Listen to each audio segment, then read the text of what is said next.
लक्ष्मी स्रोत और उसका फल। पुष्कर कहते हैं, परशुराम जी, पूर्व काल में इंद्र ने राज्य लक्ष्मी की स्थिरता के लिए जिस प्रकार भगवती लक्ष्मी की स्तुति की थी, उसी प्रकार राजा भी अपनी विजय के लिए उनका स्तवन करे। इंद्र बोले, जो संपूर्ण लोकों की जननी है, समुद्र से जिनका आविर्भाव हुआ है, जिनके नेत्र खिले हुए कमल के समान शोभायमान है, तथा जो भगवान विष्णु के वक्षा स्थल में विराजमान है, उन लक्ष्मी देवी को मैं प्रणाम करता हूँ। जगत को पवित्र करने वाली देवी, तुम सिद्धि हो, तुम ही स्वधा, स्वहा, सुधा, संध्या, रात्रि, प्रभा, भूति, मेघा, श्रद्धा और सरस्वती हो। शोभायमयी देवी, तुम ही यज्ञ विद्या, महाविद्या, गुह्य विद्या तथा मोक्ष रूप फल प्रदान करने वाली आत्मविद्या हो। आन्वीक्षिकी, दर्शन शास्त्र, त्रयी, ऋक्, साम, यजु, वार्ता, जीविका प्रधान कृषि, गोरक्षा और वाणिज्य कर्म तथा दंड नीति भी तुम ही हो। देवी, तुम स्वयं सौम्य स्वरूप वाली सुंदरी हो, अतः तुमसे व्याप्त होने के कारण इस जगत का रूप भी सौम्य मनोहर दिखाई देता है। भगवती, तुम्हारे सिवा दूसरी कौन स्त्री है जो कामोद की गदा धारण करने वाली देवाधिदेव भगवान विष्णु के अखिल यज्ञमय विग्रह को, जिसका योगी लोग चिंतन करते हैं, अपना निवास स्थान बना सके। देवी, तुम्हारे त्याग देने से समस्त त्रिलोकी नष्ट प्राय हो गई थी, किंतु इस समय पुनः तुम्हारा ही सहारा पाकर ये समृद्ध पूर्ण दिखाई देती है। महाभागे, तुम्हारी कृपा दृष्टि से ही मनुष्यों को सदा स्त्री, पुत्र, गृह मित्र और धन धान्य आदि की प्राप्ति होती है। देवी, जिन पुरुषों पर आपकी दया दृष्टि पड़ जाती है, उन्हें शरीर की निरोगता, ऐश्वर्य, शत्रु पक्ष की हानि और सब प्रकार के सुख कुछ भी दुर्लभ नहीं है। मात, तुम संपूर्ण भूतों की जननी और देवाधिदेव विष्णु सबके पिता है। तुमने और भगवान विष्णु ने इस चराचर जगत को व्याप्त कर रखा है। सबको पवित्र करने वाली देवी, तुम मेरी मान प्रतिष्ठा, खजाना, अन्न भंडार, ग्रह, साज सामान, शरीर और स्त्री किसी का भी त्याग न करो। भगवान विष्णु के वक्षा स्थल में वास करने वाली लक्ष्मी, मेरे पुत्र, मित्रवर्ग, पशु तथा आभूषणों को भी न त्यागो। विमल स्वरूपा देवी, जिन मनुष्यों को तुम त्याग देती हो, उन्हें सत्य, समता, शौच और शील आदि सद्गुण भी तत्काल ही छोड़ देते हैं। तुम्हारी कृपा दृष्टि पड़ने पर गुणहीन मनुष्य भी तुरंत ही शील आदि संपूर्ण उत्तम गुणों तथा पीढ़ियों तक बने रहने वाले ऐश्वर्य से युक्त हो जाते हैं। देवी, जिसको तुमने अपनी दया दृष्टि से एक बार देख लिया, वही श्लाघ्य, प्रशंसनीय, गुणवान, धन्यवाद का पात्र, कुलीन, बुद्धिमान, शूर और पराक्रमी हो जाता है। विष्णु प्रिय, तुम जगत की माता हो, जिसकी ओर से तुम मुंह फेर लेती हो, उसके शील आदि सभी गुण तत्काल दुर्गुण के रूप में बदल जाते हैं। कमल के समान नेत्रों वाली देवी, ब्रह्मा जी की जिह्वा भी तुम्हारे गुणों का वर्णन करने में समर्थ नहीं हो सकती। मुझ पर प्रसन्न हो जाओ तथा कभी भी मेरा परित्याग न करो। पुष्कर कहते हैं, इंद्र के इस प्रकार स्तवन करने पर भगवती लक्ष्मी ने उन्हें राज्य के स्थिरता और संग्राम में विजय आदि अभिष्ट वरदान दिया। साथ ही अपने स्रोत का पाठ तथा श्रवण करने वाले पुरुषों के लिए भी उन्होंने भोग तथा मोक्ष मिलने के लिए वर प्रदान किया। अतः मनुष्य को चाहिए कि सदा ही लक्ष्मी के इस स्रोत का पाठ और श्रवण करे। श्री राम के द्वारा उपदिष्ट राजनीति। अग्निदेव कहते हैं, वशिष्ठ, मैंने तुमसे पुष्कर की कही हुई नीति का वर्णन किया है। अब तुम लक्ष्मण के प्रति श्री रामचंद्र द्वारा कही गई विजयदायिनी नीति का निरूपण सुनो। ये धर्म आदि को बढ़ाने वाली है।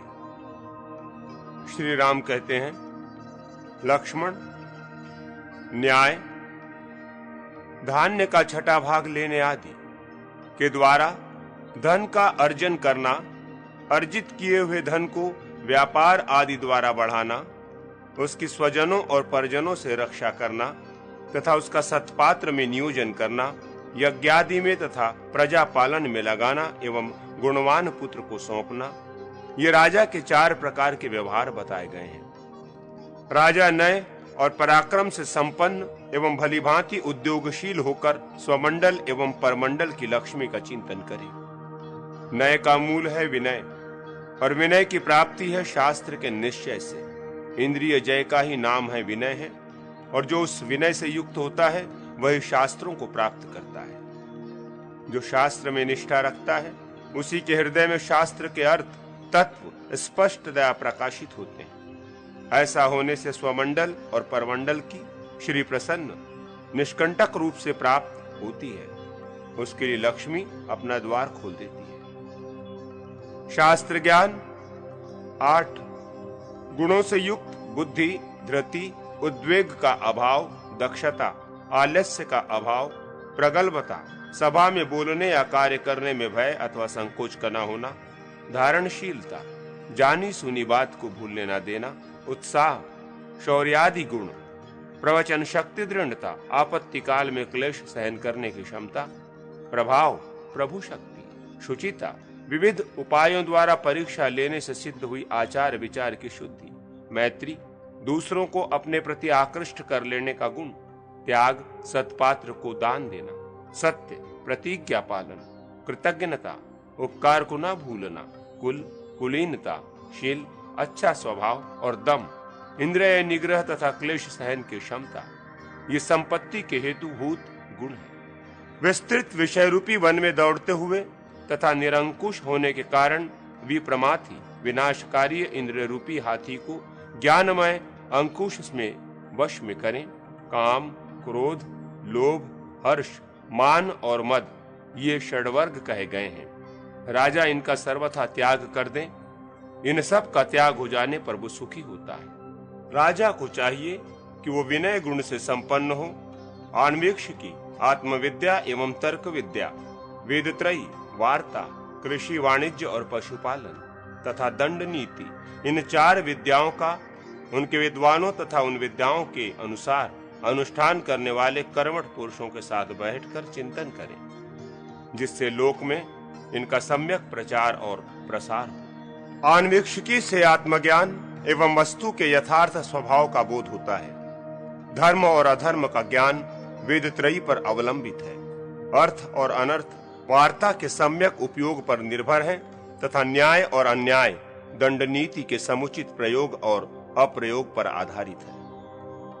किसी भी प्राणी की हिंसा न करना, कष्ट न पहुंचाना, मधुर वचन बोलना, सत्य भाषण करना, बाहर और भीतर से पवित्र रहना एवं शौचाचार का पालन करना, दीनों के प्रति दया भाव रखना तथा क्षमा, निंदा आदि को सह लेना, ये 4 वर्णों तथा आश्रमों के सामान्य धर्म कहे गए हैं। राजा को चाहिए कि वो प्रजा पर अनुग्रह करे और सदाचार के पालन में संलग्न रहे। मधुर वाणी, दीनों पर दया, देश काल की अपेक्षा से सत्पात्र को दान, दीनों और शरणागतों की रक्षा तथा सत्पुरुषों का संग, ये सत्पुरुषों के आचार है। ये आचार प्रजा संग्रह का उपाय है जो लोक में प्रशंसित होने के कारण श्रेष्ठ है तथा भविष्य में भी अभ्युदय रूप फल देने वाला होने के कारण हितकारक है। ये शरीर मानसिक चिंताओं तथा रोगों से घिरा हुआ है। आज या कल इसका विनाश निश्चित है। ऐसी दशा में इसके लिए कौन राजा धर्म के विपरीत आचरण करेगा? राजा को चाहिए कि वो अपने लिए सुख की इच्छा रखकर दीन दुखी लोगों को पीड़ा न दे, क्योंकि सताया जाने वाला दीन दुखी मनुष्य दुख जनित क्रोध के द्वारा अत्याचारी राजा का विनाश कर डालता है। अपने पूजनीय पुरुष को जिस तरह सादर हाथ जोड़ा जाता है, कल्याणकामी राजा दुष्ट जन को उससे भी अधिक आदर देते हुए हाथ जोड़े। तात्पर्य यह है कि दुष्ट को सामनीति से ही वश में किया जा सकता है। साधु सुहृदों तथा दुष्ट शत्रुओं के प्रति भी सदा प्रिय वचन ही बोलना चाहिए। प्रियवादी देवता कहे गए हैं और कटुवादी पशु। बाहर और भीतर शुद्ध रहकर राजा आस्तिकता, ईश्वर तथा परलोक पर विश्वास द्वारा अंतःकरण को पवित्र बनाए और सदा देवताओं का पूजन करे। गुरुजनों का देवताओं के समान ही सम्मान करे तथा सुहृदों को अपने तुल्य मानकर उनका भली भांति सत्कार करे। वो अपने ऐश्वर्य की रक्षा एवं वृद्धि के लिए गुरुजनों को प्रतिदिन प्रणाम द्वारा अनुकूल बनाए।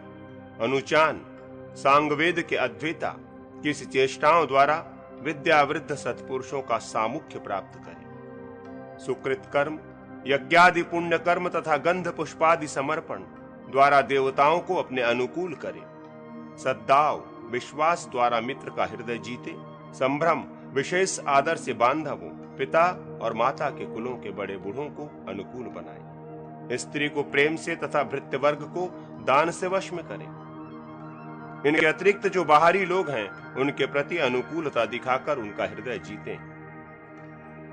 दूसरे लोगों के कृत्यों की निंदा या आलोचना न करना, अपने वर्ण तथा आश्रम के अनुरूप धर्म का निरंतर पालन करना, दीनों के प्रति दया, सभी लोक व्यवहारों के सबके मीठे मीठे वचन बोलना, अपने अनन्य मित्र का प्राण देकर भी उपकार करने के लिए उद्यत रहना, घर पर आए हुए मित्र या अन्य सज्जनों को भी हृदय से लगाना, उनके प्रति अत्यंत स्नेह एवं आदर प्रकट करना, आवश्यकता हो तो उनके लिए यथाशक्ति धन देना, लोगों के कटु व्यवहार एवं कठोर वचन को भी सहन करना, अपनी समृद्धि के अवसरों पर निर्विकार रहना, हर्ष या दर्प के वशीभूत न होना, दूसरों के अभ्युदय पर मन में ईर्ष्या या जलन न होना, दूसरों को ताप देने वाली बात न बोलना, मौन व्रत का आचरण, अधिक वाचाल न होना, बंधुजनों के साथ अटूट संबंध बनाए हुए रखना, सज्जनों के प्रति चतुरश्रता, अवरक सरल भाव से उनका समाराधन, उनकी हार्दिक सम्मति के अनुसार कार्य करना, ये महात्माओं के आचार है। श्री राम की राजनीति। श्री राम कहते हैं, लक्ष्मण स्वामी, राजा, अमात्य, मंत्री, राष्ट्र, जनपद, दुर्ग, किला, कोष, खजाना, बल, सेना और सुहृद, मित्रादि, ये राज्य के परस्पर उपकार करने वाले 7 अंग कहे गए हैं।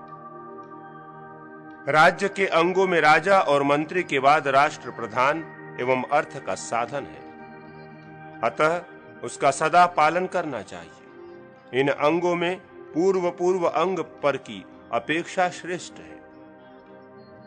कुलीनता, सत्व, व्यसन और अभ्युदय में भी निर्विकार रहना, युवावस्था, शील, अच्छा स्वभाव, दाक्षिण्य, सबके अनुकूल रहना या उदारता, शीघ्रकारिता, दीर्घसूत्रता का अभाव, अभिसंवादिता, वाक्छल का आश्रय लेकर परस्पर विरोधी बातें न करना, सत्य, मिथ्या भाषण न करना, वृद्ध सेवा, विद्या वृद्धों की सेवा में रहना और उनकी बातों को मानना, कृतज्ञता, किसी के उपकार को न भुलाकर प्रत्युपकार के लिए उद्यत रहना, दैव संपन्नता, प्रबल पुरुषार्थ से दैव को भी अनुकूल बना लेना, बुद्धि, सुश्रुषा आदि 8 गुणों से युक्त प्रज्ञा, अशूद्र परिवारता, दुष्ट परिजनों से युक्त न होना, शक्य सामंतता, आसपास के मांडलिक राजाओं को वश में किए रहना, दृढ़ भक्तिता, सुदृढ़ अनुराग,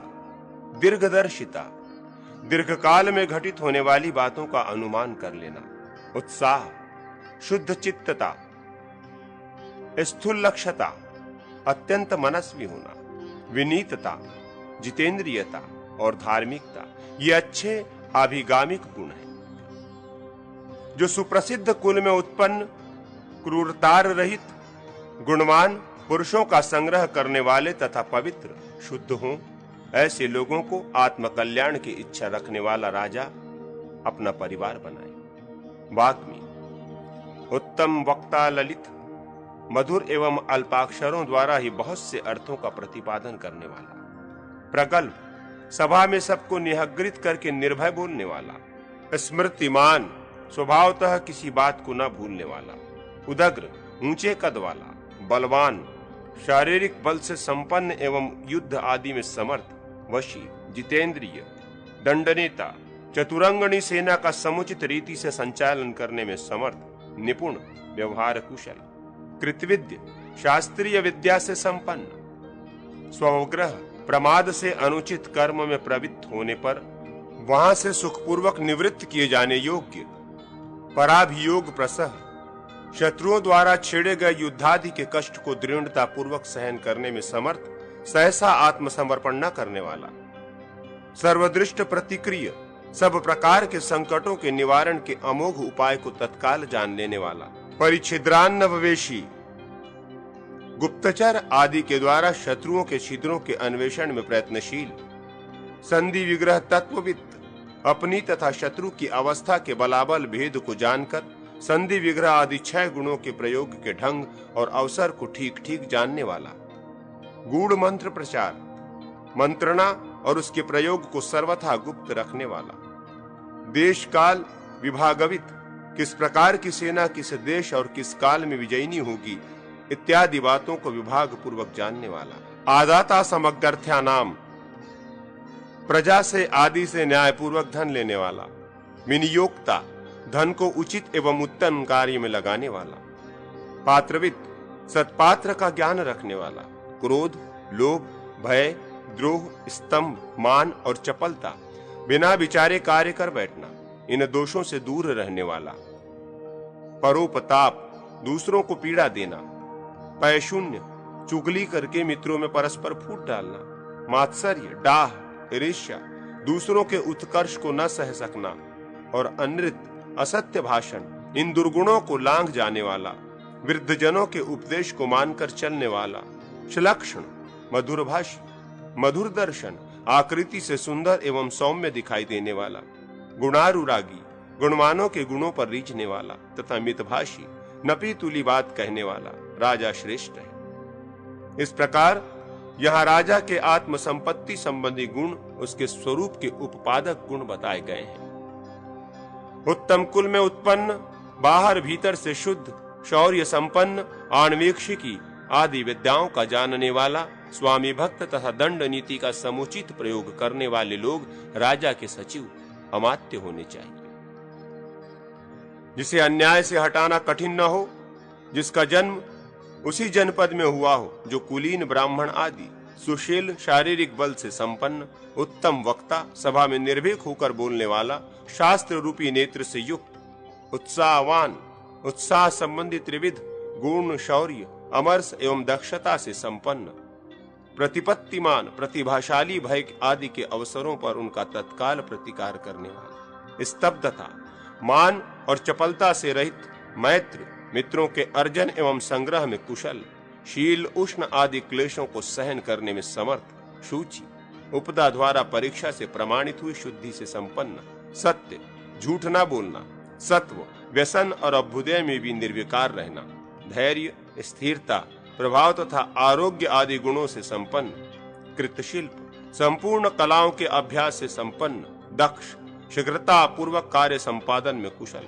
प्रज्ञावान, बुद्धिमान, धारान्वित, अविस्मरणशील, दृढ़ भक्ति, स्वामी के प्रति अविचल अनुराग रखने वाला तथा किसी से वैर न रखने वाला और दूसरों द्वारा किए गए विरोध को शांत कर देने वाला पुरुष राजा का बुद्धि सचिव एवं कर्म सचिव होना चाहिए। स्मृति, अनेक वर्षों की बीती बातों को भी न भूलना, अर्थ तत्परता, दुर्गादि रक्षा एवं संधि आदि में सदैव तत्पर रहना, वितर्क, विचार, ज्ञान निश्चय, ये ऐसा ही है अन्यथा नहीं है, इस प्रकार का निश्चय, दृढ़ता एवं मंत्री गुप्ति, कार्य सिद्धि होने तक मंत्रणा को अत्यंत गुप्त रखना, ये मंत्री संपत्ति के गुण कहे गए हैं।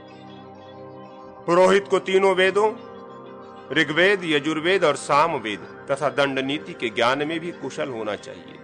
वो सदा अर्थात वेदोक्त विधि से राजा के लिए शांति कर्म एवं पुष्टि कर्म का संपादन करे। बुद्धिमान राजा तदत्त विद्या के विद्वानों द्वारा उन अमात्यों के शास्त्र ज्ञान तथा शिल्प कर्म, इन दो गुणों की परीक्षा करें। ये परोक्ष या आगम प्रमाण द्वारा परीक्षण है। कुलीनता, जन्म स्थान तथा अवग्रह, उसे नियंत्रित रखने वाले बंधुजन, इन तीन बातों की जानकारी उसके आत्मीय जनों के द्वारा प्राप्त करें। यहाँ भी आगम तथा परोक्ष प्रमाण का ही आश्रय लिया गया है। परिकर्म, दुर्गादि निर्माण में दक्षता, आलस्य न करना, विज्ञान, बुद्धि से अपूर्व बात को जानकर बताना, और धारीयेष्णुता, कौन कार्य हुआ और कौन सा कर्म शेष रह गया इत्यादि बातों का सदा स्मरण रखना। इन तीन गुणों की भी परीक्षा करें। प्रगल्भता, सभा आदि में निर्भीकता, प्रतिभा, प्रत्युत्पन्नमतिता, वाग्मिता, प्रवचन कौशल तथा सत्यवादिता, इन चार गुणों को बातचीत के प्रसंगों में स्वयं अपने अनुभवों से जाने। उत्साह, शौर्यादि प्रभाव, क्लेश सहन करने की क्षमता, धैर्य, स्वामी विषयक अनुराग और स्थिरता, इन गुणों की परीक्षा आपत्ति काल में करें। राजा के प्रति दृढ़ भक्ति, मैत्री तथा आचार विचार की शुद्धि, इन गुणों को व्यवहार से जाने। आसपास एवं पड़ोस के लोगों से बल, सत्व, संपत्ति और विपत्ति में भी निर्विकार रहने का स्वभाव, आरोग्य, शील, स्तब्धता, मान और दर्प का अभाव तथा अचापल्य, चपलता का अभाव एवं गंभीरता, इन गुणों को जाने। वैर न करने का स्वभाव, भद्रता, भलमनसाहत तथा शूद्रता, नीचता को प्रत्यक्ष देख कर जाने। जिनके गुण और बर्ताव प्रत्यक्ष नहीं है, उनके कार्यों से सर्वत्र उनके गुणों का अनुमान रखना चाहिए। जहां खेती की उपज अधिक हो, विभिन्न वस्तुओं की खाने हो, जहां विक्रय के योग्य तथा खनिज पदार्थ प्रचुर मात्रा में उपलब्ध होते हों, जो गौओं के लिए हितकारिणी घास आदि से युक्त, जहां पानी की बहुतायत हो, जो पवित्र जनपदों से घिरी हुई हो, जो सुरम्य हो, जहां के जंगलों में हाथी रहते हों, जहां जलमार्ग, पुल आदि तथा स्थल मार्ग, सड़कें हों, जहां की सिंचाई वर्षा पर निर्भर हो, अर्थात जहां सिंचाई के लिए प्रचुर मात्रा में जल उपलब्ध हो, ऐसी भूमि ऐश्वर्य वृद्धि के लिए प्रशस्त मानी गई है। जो भूमि कंकरीली और पथरीली हो, जहां जंगल ही जंगल हो, जो सदा चोरों और लुटेरों के भय से आक्रांत हो, जो रुक्ष उसर हो, जहां के जंगलों में कांटेदार वृक्ष हो तथा जो हिंसक जंतुओं से भरी हो, वो भूमि नहीं के बराबर है। जहां सुखपूर्वक आजीविका चल सके, जो पूर्वोक्त उत्तम भूमि के गुणों से संपन्न हो, जहां जल की अधिकता हो, जिसे किसी पर्वत का सहारा प्राप्त हो, जहां शूद्रों, कारीगरों और वैश्यों की बस्ती अधिक हो, जहां के किसान विशेष उद्योगशील एवं बड़े बड़े कार्यों का आयोजन करने वाले हों, जो राजा के प्रति अनुरक्त, उनके शत्रुओं से द्वेष रखने वाला और पीड़ा तथा कर का भार सहन करने में समर्थ हो, अष्टपुष्ट एवं सुविस्तृत हो, जहां अनेक देशों के लोग आकर रहते हों, जो धार्मिक, पशु संपत्ति से भरा पूरा तथा धनी हो, और जहां के नायक, गांव के मुखिया मूर्ख और व्यसनग्रस्त हो, ऐसा जनपद राजा के लिए प्रशस्त कहा गया है। मुखिया मूर्ख और व्यसनी हो तो वो राजा के विरुद्ध आंदोलन नहीं कर सकता।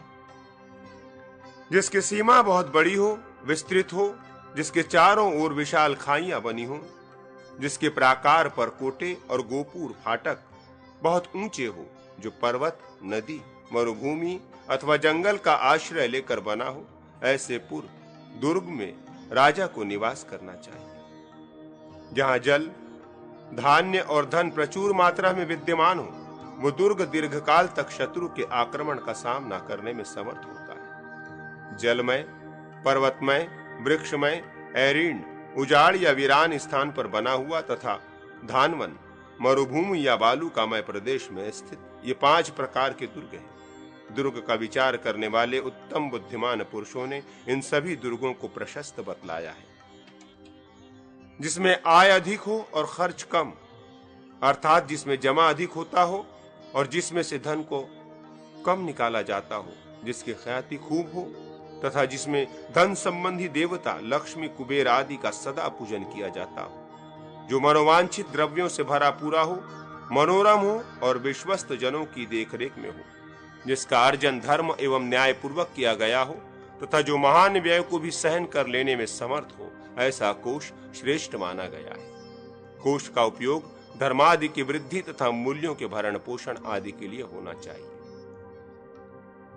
जो बाप दादों के समय से ही सैनिक सेवा करते आ रहे हों, वश में रहते, अनुशासन मानते हों, संगठित हों, जिनका वेतन चुका दिया जाता हो, बाकी न रहता हो, जिनके पुरुषार्थ की प्रसिद्धि हो, जो राजा के अपने ही जनपद में जन्मे हों, युद्ध कुशल हों और कुशल सैनिकों के साथ रहते हों, नाना प्रकार के अस्त्र शस्त्रों से संपन्न हो, जिन्हें नाना प्रकार के युद्धों में विशेष कुशलता प्राप्त हो तथा जिनके दल में बहुत से योद्धा भरे हों, जिन सैनिकों द्वारा अपनी सेना के घोड़े और हाथियों की आरती उतारी जाती हो, जो परदेश निवास, युद्ध संबंधी आयास तथा नाना प्रकार के क्लेश सहन करने के अभ्यासी हों तथा जिन्होंने युद्ध में बहुत श्रम किया हो, जिनके मन में दुविधा न हो तथा जिनमें अधिकांश क्षत्रिय जाति के लोग हों, ऐसी सेना या सैनिक दंडवीति वेत्ताओं के मत में श्रेष्ठ है।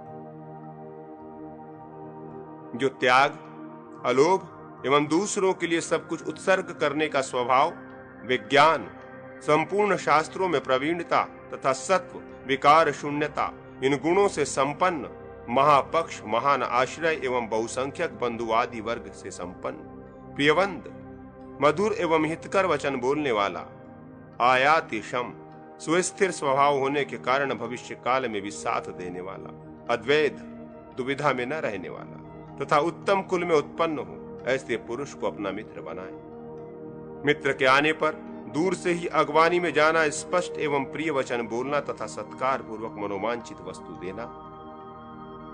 ये मित्र संग्रह के 3 प्रकार हैं: धर्म, काम और अर्थ की प्राप्ति। ये मित्र से मिलने वाले 3 प्रकार के फल हैं। 4 प्रकार के मित्र जानने चाहिए। औरस, माता पिता के संबंध से युक्त, मित्रता के संबंध से बंधा हुआ, कुल क्रमागत तथा संकट से बचाया हुआ, सत्यता, झूठ न बोलना, अनुराग और दुख सुख में समान रूप से भाग लेना, ये मित्र के गुण हैं। अब मैं अनुजीवी राजसेवक जनों के बर्ताव का वर्णन करूंगा। सेवाकुचित गुणों से संपन्न पुरुष राजा का सेवन करे। दक्षता, कौशल तथा शीघ्रकारिता, भद्रता, बलवंसाहत या लोकप्रियता, दृढ़ता, सुस्थिर स्नेह एवं कर्मों में दृढ़ता पूर्वक लगे रहना, क्षमा, निंदा आदि को सहन करना, क्लेश सहिष्णुता, भूख प्यास आदि के क्लेश को सहन करने की क्षमता, संतोष, शील और उत्साह, ये गुण अनुजीवी को अलंकृत करते हैं। सेवक यथा समय न्याय पूर्वक राजा की सेवा करे। दूसरे के स्थान पर जाना, क्रूरता, उद्दंडता या असभ्यता और ईर्ष्या, इन दोषों को वो त्याग दे। जो पद या अधिकार में अपने से बड़ा हो, उसका विरोध करके या उसकी बात काटकर राजसभा में ना बोले। राजा के गुप्त कर्मों तथा मंत्रणा को कहीं प्रकाशित न करे। सेवक को चाहिए कि वो अपने प्रति स्नेह रखने वाले स्वामी से ही जीविका प्राप्त करने की चेष्टा करे। जो राजा विरक्त हो, सेवक से घृणा करता हो, उसे सेवक त्याग दे। यदि राजा अनुचित कार्य में प्रवृत्त हो तो उसे मना करना, और यदि न्याय युक्त कर्म में संलग्न हो तो उसमें उसका साथ देना। ये थोड़े से बंधु, मित्र और सेवकों का श्रेष्ठ आचार बताया गया है। राजा मेघ की भांति समस्त प्राणियों को आजीविका प्रदान करने वाला हो। उसके यहाँ आय के जितने द्वार, साधन हो, उन सब पर वो विश्वस्त एवं जांचे परखे हुए लोगों को नियुक्त करे। जैसे सूर्य अपनी किरणों द्वारा पृथ्वी से जल लेता है, उसी प्रकार राजा उन आयुक्त पुरुषों द्वारा धन ग्रहण करे, जिन्हें उन कर्मों के करने का अभ्यास तथा यथार्थ ज्ञान हो, जो उपदा द्वारा शुद्ध प्रमाणित हुए हों तथा जिनके ऊपर जाने समझे हुए गणक आदि कर्ण वर्ग की नियुक्ति कर दी गई हो, तथा जो उद्योग से संपन्न हो, ऐसे ही लोगों को संपूर्ण कर्मों में अध्यक्ष बनाए। खेती, व्यापारियों में उपयोग में आने वाले स्थल और जल के मार्ग, पर्वत आदि दुर्ग, सेतुबंध, नहर एवं बांध आदि, कुंजर बंधन, हाथी आदि के पकड़ने के स्थान, सोने चांदी आदि की खाने, वन में उत्पन्न सार दारू आदि, साखू शीशम आदि की निकासी के स्थान तथा शून्य स्थानों को बसाना। आय के इन 8 द्वारों को अष्टवर्ग कहते हैं। अच्छे आचार व्यवहार वाला राजा इन अष्टवर्ग की निरंतर रक्षा करे। आयुक्तक, रक्षाधिकारी, राज कर्मचारी, चोर, शत्रु, राजा के प्रिय संबंधी तथा राजा के लोग, इन 5 से प्रजाजनों को 5 प्रकार का भय प्राप्त होता है। इस भय का निवारण करके राजा उचित समय पर प्रजा से कर ग्रहण करे। राज्य के 2 भेद हैं, बाह्य और आभ्यंतर। राजा का अपना शरीर ही आभ्यंतर राज्य है तथा राष्ट्र या जनपद को बाह्य राज्य कहा गया है। राजा इन दोनों की रक्षा करे। जो पापी राजा के प्रिय होने पर भी राज्य को हानि पहुंचा रहे हों, वे दंडनीय हैं। राजा उन सब को दंड दे तथा विष आदि से अपनी रक्षा करे। स्त्रियों पर, पुत्रों पर तथा शत्रुओं पर कभी विश्वास न करे।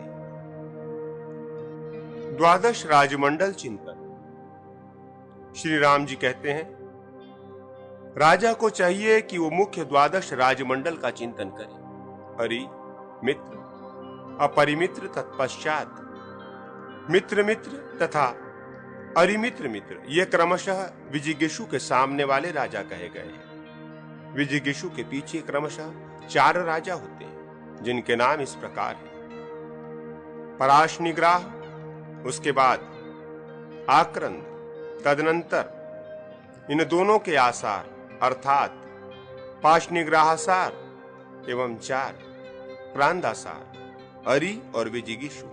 ये दोनों के राज्य से जिसकी सीमा मिलती है वो राजा मध्यम कहा गया है। अरि और विजिगीषु ये दोनों यदि परस्पर मिले हों, संगठित हो गए हों, तो मध्यम राजा कोश और सेना आदि की सहायता देकर इन दोनों पर अनुग्रह करने में समर्थ होता है।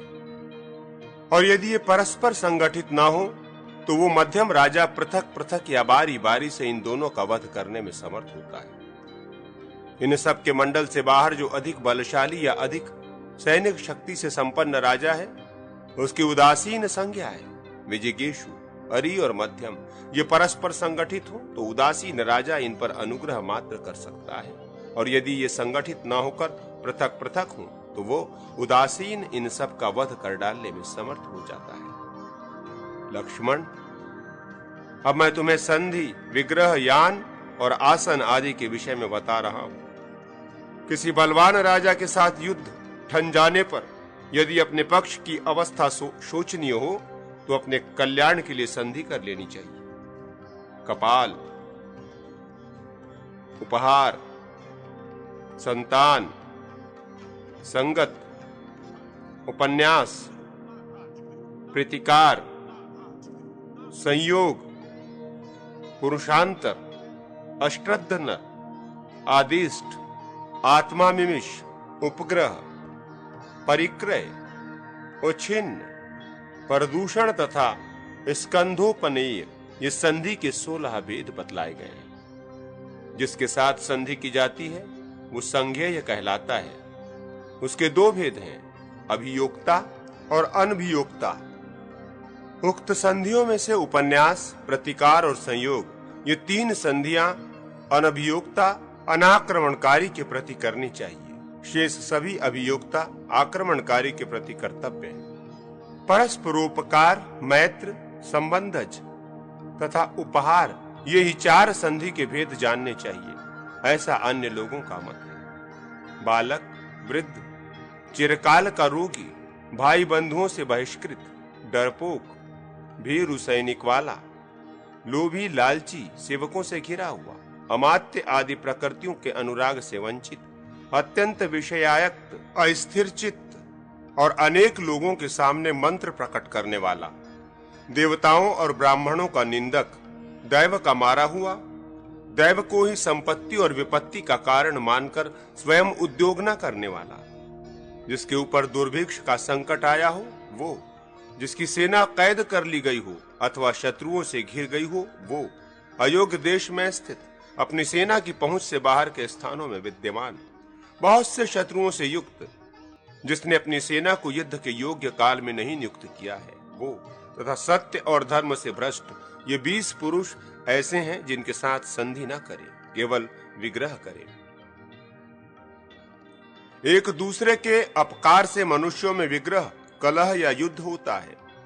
राजा अपने अभ्युदय की इच्छा से अथवा शत्रु से पीड़ित होने पर यदि देश काल की अनुकूलता और सैनिक शक्ति से संपन्न हो तो विग्रह प्रारंभ करे। सप्तांग, राज्य, स्त्री, सीता आदि जैसी असाधारण देवी, जनपद के स्थान विशेष, राष्ट्र के एक भाग, ज्ञानदाता, उपाध्याय आदि और सेना, इनमें से किसी का भी अपहरण विग्रह का कारण है। इस प्रकार 6 हेतु बताए गए।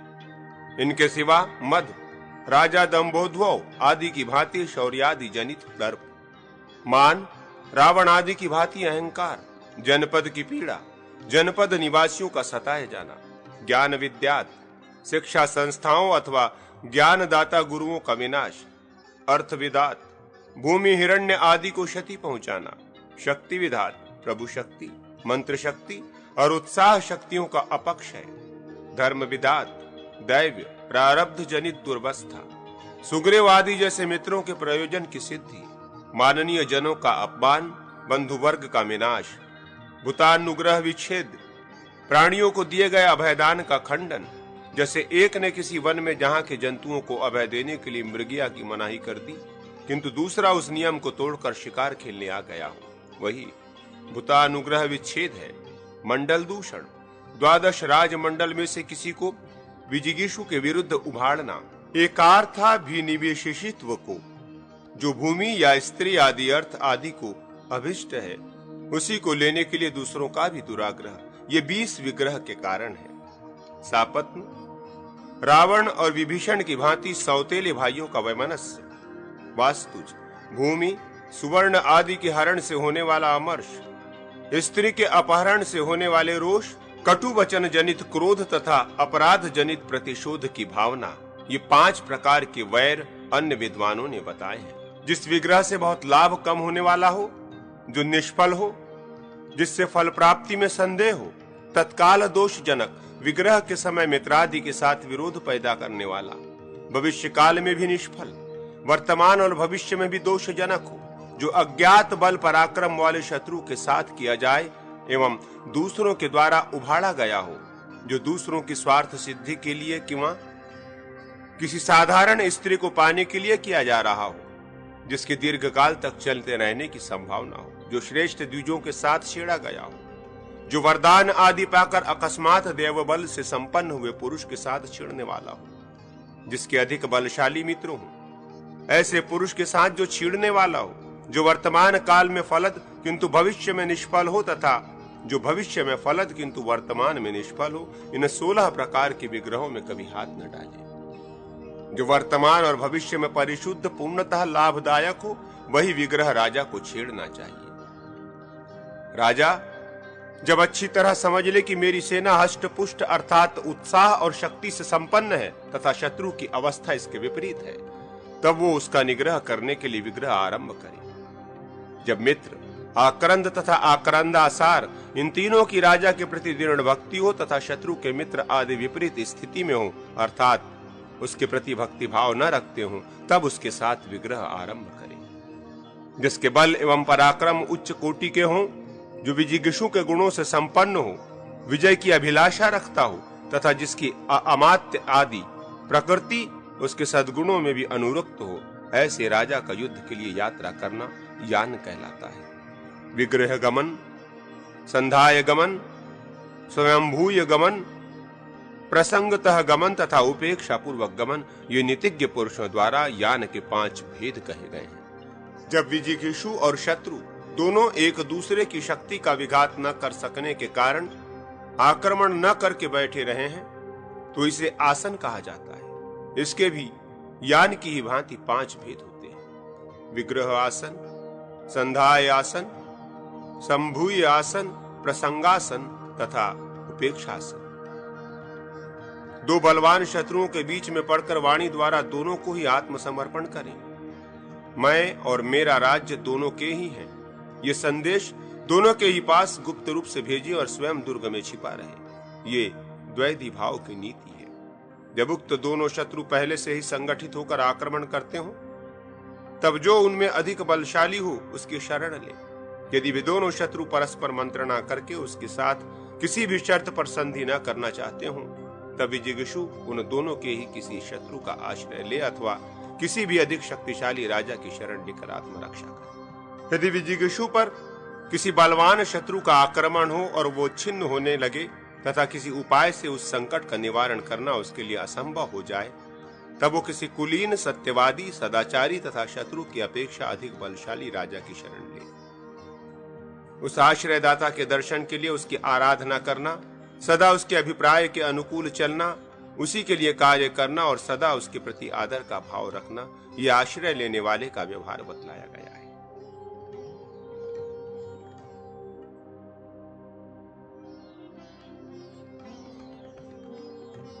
मंत्र विकल्प। श्री राम कहते हैं, लक्ष्मण, प्रभाव शक्ति और उत्साह शक्ति से मंत्र शक्ति श्रेष्ठ बताई गई। प्रभाव और उत्साह से संपन्न शुक्राचार्य को देव पुरोहित बृहस्पति ने मंत्र बल से जीत लिया। जो विश्वसनीय होने के साथ ही साथ नीति शास्त्र का विद्वान हो, उसी के साथ राजा अपने कर्तव्य के विषय में मंत्रणा करे। जो विश्वसनीय होने पर भी मूर्ख हो तथा विद्वान होने पर भी अविश्वसनीय हो, ऐसे मंत्री को त्याग दे। कौन कार्य किया जा सकता है और कौन अशक्य है, इसका स्वच्छ बुद्धि से विवेचन करें। जो अशक्य कार्य का आरंभ करते हैं, उन्हें क्लेश उठाने के सिवा कोई फल कैसे प्राप्त हो सकता है। अविज्ञात, परोक्ष का ज्ञान, विज्ञात का निश्चय, कर्तव्य के विषय में दुविधा उत्पन्न होने पर संशय का उच्छेद, समाधान तथा शेष, अंतिम निश्चित कर्तव्य की उपलब्धि, ये सब मंत्रियों के ही अधीन है। सहायक, कार्य साधन के उपाय, देश और काल का विभाग, विपत्ति का निवारण तथा कर्तव्य की सिद्धि, ये मंत्रियों की मंत्रणा के 5 अंग हैं। मन की प्रसन्नता, श्रद्धा, कार्य सिद्धि के विषय में दृढ़ विश्वास, ज्ञानेंद्रियों तथा कर्मेंद्रियों का स्व-विषयक व्यापार में क्षमता, सहायक संपत्ति, सहायकों का बाहुल्य अथवा सत्वादि गुणों का योग तथा उत्थान संपत्ति, शीघ्रता पूर्वक उत्थान करने का स्वभाव, ये मंत्र द्वारा निश्चित करके आरंभ किए जाने वाले कर्मों की सिद्धि के लक्षण। मद, मदिरा आदि का नशा, प्रमाद, कार्यांतर के प्रसंग से असावधानी, काम, काम भावना से प्रेरित होकर स्त्रियों पर विश्वास, स्वप्नावस्था में किए गए प्रलाप, खंभे आदि की ओट में लुके छिपे लोग, पार्श्ववर्तिनी कामनियां तथा उपेक्षित प्राणी, तोता, मैना, बालक, बहरे आदि, ये मंत्र का भेदन करने में कारण बनते हैं। सभा में निर्भीक बोलने वाला, स्मरण शक्ति से संपन्न, प्रवचन कुशल, शस्त्र और शास्त्र में परिनिष्ठित तथा दूतोचित कर्म के अभ्यास से संपन्न पुरुष राजदूत होने के योग्य होता है। निसृष्टार्थ, जिस पर संधि विग्रह आदि कार्य को इच्छा अनुसार करने का पूरा भार सौंपा गया हो वो। मितार्थ, जिसे परिमित कार्य भार दिया गया हो, यथा इतना ही करना या इतना ही बोलना चाहिए। तथा शासनहारक, लिखित आदेश को पहुंचाने वाला, ये दूत के 3 भेद कहे गए हैं। दूत अपने आगमन की सूचना दिए बिना शत्रु के दुर्ग तथा संसद में प्रवेश न करे, अन्यथा वो संदेह का पात्र बन जाता है। वो कार्य सिद्धि के लिए समय की प्रतीक्षा करे तथा शत्रु की राजा की आज्ञा लेकर वहां से विदा हो। उसे शत्रु के छिद्र, दुर्बलता की जानकारी प्राप्त करनी चाहिए। उसे कोष, मित्र और सेना के विषय में भी वो जाने तथा शत्रु की दृष्टि एवं शरीर की चेष्टाओं में अपने प्रति राग और विरक्ति का भी अनुमान कर लेना चाहिए। वो उभय पक्षों के कुल की, यथा आप उदितोदीत कुल के रत्न हैं आदि नाम की, यथा आपका नाम दिग्दिगंत में विख्यात है इत्यादि। द्रव्य की, यथा आपका द्रव्य परोपकार में लगा रहता है इत्यादि। तथा श्रेष्ठ कर्म की, यथा आपके सत्कर्म की श्रेष्ठ लोग भूरी भूरी प्रशंसा करते हैं आदि कहकर बढ़ाई करें। इस तरह चतुर्वेद स्तुति करनी चाहिए। तपस्वी के वेश में रहने वाले अपने चरों के साथ संवाद करें, अर्थात उनसे बात करके यथार्थ स्थितियों को जानने की चेष्टा करें। चर 2 प्रकार के होते हैं, प्रकाश, प्रकट और अप्रकाश, गुप्त। गुप्त, इनमें जो प्रकाश है उसकी दूत संज्ञा है और अप्रकाश चर कहा गया है। वणिक, वैदेहक, किसान, गृहपति, लिंगी, मुंडित या जटाधारी तपस्वी, भिक्षुक, उदाय स्थित, अध्यापक, छात्रवृत्ति से रहने वाला कापरटिक, इन चारों की स्थिति के लिए संस्थाएं हैं। इनके लिए वृत्ति, जीविका की व्यवस्था की जानी चाहिए जिससे ये सुख से रह सकें। जब दूत की चेष्टा विफल हो जाए तथा शत्रु व्यसनग्रस्त हो तब उस पर चढ़ाई करें। जिससे अपनी प्रकृतियां व्यसनग्रस्त हो गई हों उस कारण को शांत करके विजिगीषु शत्रु पर चढ़ाई करें। व्यसन 2 प्रकार के होते हैं, मानुष और दैव। अनय और अपनय दोनों के संयोग से प्रकृति व्यसन प्राप्त होता है अथवा केवल दैव से भी उसकी प्राप्ति होती है।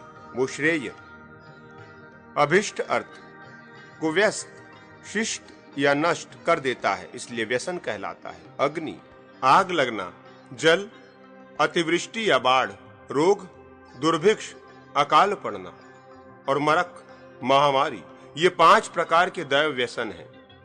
शेष मानुष व्यसन है। पुरुषार्थ अथवा अथर्व वेदोक्त शांति कर्म से देव व्यसन का निवारण करें। उत्थानशीलता, दुर्गादि निर्माण विषयक चेष्टा अथवा नीति संधि या साम आदि के प्रयोग के द्वारा मानुष व्यसन की शांति करें। मंत्र, कार्य का निश्चय, मंत्र फल की प्राप्ति, कार्य का अनुष्ठान, भावी उन्नति का संपादन, आय व्यय, दंड नीति, शत्रु का निवारण तथा व्यसन को टालने का उपाय, राजा एवं राज्य की रक्षा, ये सब अमात्य के कर्म हैं। यदि अमात्य व्यसनग्रस्त हो तो वो इन सब कर्मों को नष्ट कर देता है। सुवर्ण, धान्य, वस्त्र, वाहन तथा अनन्यान्य द्रव्यों का संग्रह जनपदवासिनी प्रजा के कर्म है। यदि प्रजा व्यसनग्रस्त हो तो वो उपर्युक्त सब कार्यों का नाश कर डालती है। आपत्ति काल में प्रजाजनों की रक्षा, कोष और सेना की रक्षा, गुप्त या आकस्मिक युद्ध, आपत्तिग्रस्त जनों की रक्षा, संकट में पड़े हुए मित्रों और अमित्रों का संग्रह तथा सामंतों और वनवासियों से प्राप्त होने वाली बाधाओं का निवारण भी दुर्ग का आश्रय लेने से होता है। नगर के नागरिक भी शरण लेने के लिए दुर्गपतियों का कोष आदि के द्वारा उपकार करते हैं। यदि दुर्ग विपत्तिग्रस्त हो जाए तो ये सब कार्य विपन्न हो जाते हैं। भृत्यों, सैनिक आदि का भरण पोषण, दान कर्म, भूषण, हाथी घोड़े आदि का खरीदना, स्थिरता, शत्रुपक्ष की लुब्ध प्रकृतियों में धन देकर फूट डालना, दुर्ग का संस्कार, मरम्मत और सजावट, सेतु बंद, खेती के लिए जल संचय करने के निमित्त बांध आदि का निर्माण, वाणिज्य, प्रजा और मित्रों का संग्रह, धर्म, अर्थ एवं काम की सिद्धि, ये सब कार्य कोष से संपादित होते हैं। कोष संबंधी व्यसन से राजा इन सब का नाश कर देता है, क्योंकि राजा का मूल है कोष। मित्र, अमित्र, अपकार की इच्छा वाले शत्रु, सुवर्ण और भूमि को अपने वश में करना, शत्रुओं को कुचल डालना, दूर के कार्य को शीघ्र पूरा कर लेना इत्यादि कार्य दंड सेना द्वारा साध्य है। उस पर संकट आने से ये सब कार्य बिगड़ जाते हैं। मित्र विजिगीषु के विचलित होने वाले मित्रों को रोकता है, उनमें सुस्थिर स्नेह पैदा करता है, उसके शत्रुओं का नाश करता है तथा धन आदि से विजिगीषु का उपकार करता है। ये सब मित्र से सिद्ध होने वाले कार्य हैं। मित्र के व्यसनग्रस्त होने पर ये कार्य नष्ट होते हैं। यदि राजा व्यसनी हो तो समस्त राज्य कार्यों को नष्ट कर देता है।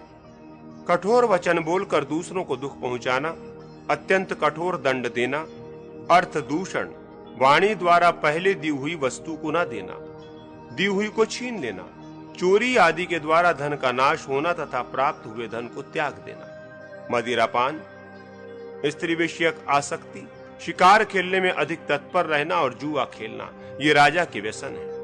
आलस्य, उद्योग शून्यता, स्तब्धता, बड़ों के सामने उद्दंडता या मान प्रदर्शन, दर्प, शौर्यादि का अहंकार, प्रमाद, असावधानता, बिना कारण वैर बांधना, ये तथा पूर्वोक्त कठोर वचन बोलना आदि राज व्यसन सचिव के लिए दुर्व्यसन बताए गए हैं। अनावृष्टि और अतिवृष्टि तथा रोग जनित पीड़ा आदि राष्ट्र के लिए व्यसन कहे गए हैं। यंत्र, शतधन्य आदि, प्राकार, चार दीवारी तथा परीखा, खाई का नष्ट भ्रष्ट हो जाना, अस्त्र शस्त्रों का अभाव हो जाना तथा घास, ईंधन एवं अन्न का क्षीण हो जाना दुर्ग के लिए व्यसन बताया गया है। असद्व्यय किंवा अपव्यय के द्वारा जिसे खर्च कर दिया गया हो, जिसे मंडल के अनेक स्थानों में थोड़ा थोड़ा करके बांट दिया गया हो, रक्षक आदि ने जिसका भक्षण कर लिया हो, जिसे संचय करके रखा नहीं गया हो, जिसे चोर आदि ने चुरा लिया हो तथा जो दूरवर्ती स्थान में रखा गया हो, ऐसा कोष व्यसनग्रस्त बताया जाता है।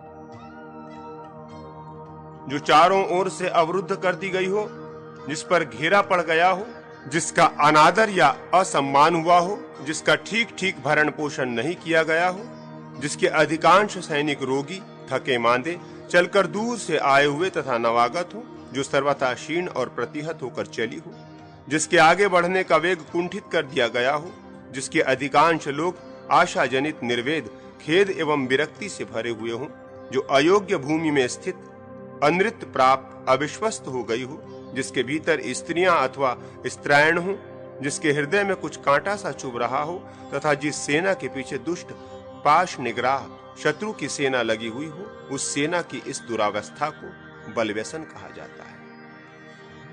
जो दैव से पीड़ित, शत्रु सेना से आक्रांत तथा पूर्वोक्त काम, क्रोध आदि से संयुक्त हो, उस मित्र को व्यसनग्रस्त बताया गया है। उसे उत्साह एवं सहायता दी जाए तो वो शत्रुओं से युद्ध के लिए उद्यत एवं विजयी हो सकता है।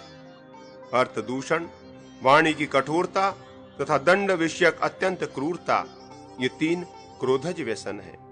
मृग्या, जुआ, मद्यपान तथा स्त्री संग, ये चार प्रकार के कामज व्यसन हैं। वाणी की कठोरता लोक में अत्यंत उद्वेग पैदा करने वाली और अनर्थकारिणी होती है। अर्थहरण, ताड़न और वध, ये 3 प्रकार का दंड असिद्ध अर्थ का साधक होने से सत्पुरुषों द्वारा शासन कहा गया है। उसको युक्ति से ही प्राप्त कराएं। जो राजा युक्त उचित दंड देता है उसकी प्रशंसा की जाती है। जो क्रोधवश कठोर दंड देता है वो राजा प्राणियों में उद्वेग पैदा करता है।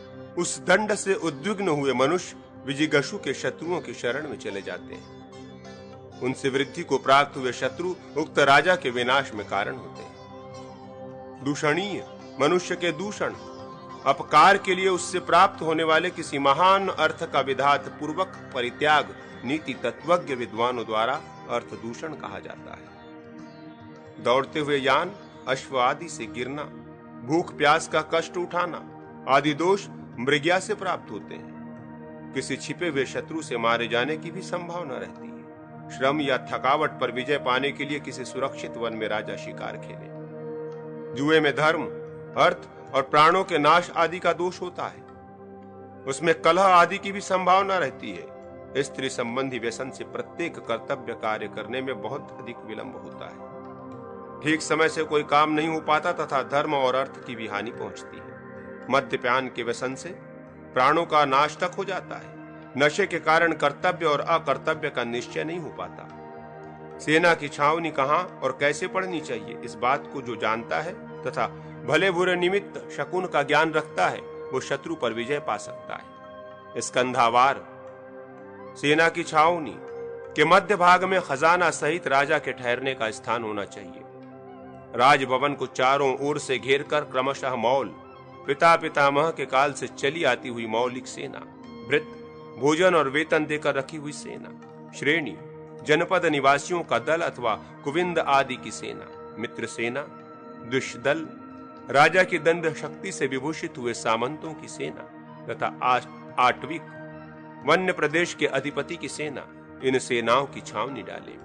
राजा और उसके अंतःपुर की रक्षा की सुव्यवस्था करने के पश्चात सेना का 1/4 भाग युद्ध सज्जा से सुसज्जित हो सेनापति को आगे करके प्रयत्न पूर्वक छावनी के बाहर रात भर चक्कर लगाए। वायु के समान वेगशाली घोड़ों पर बैठे हुए घुड़सवार दूर सीमांत पर विचरते हुए शत्रु की गतिविधि का पता लगाएं। जो भी छावनी के भीतर प्रवेश करें या बाहर निकले, सब राजा की आज्ञा प्राप्त करके ही वैसा करें। साम, दान, दंड, भेद, उपेक्षा, इंद्रजाल और माया, ये 7 उपाय हैं।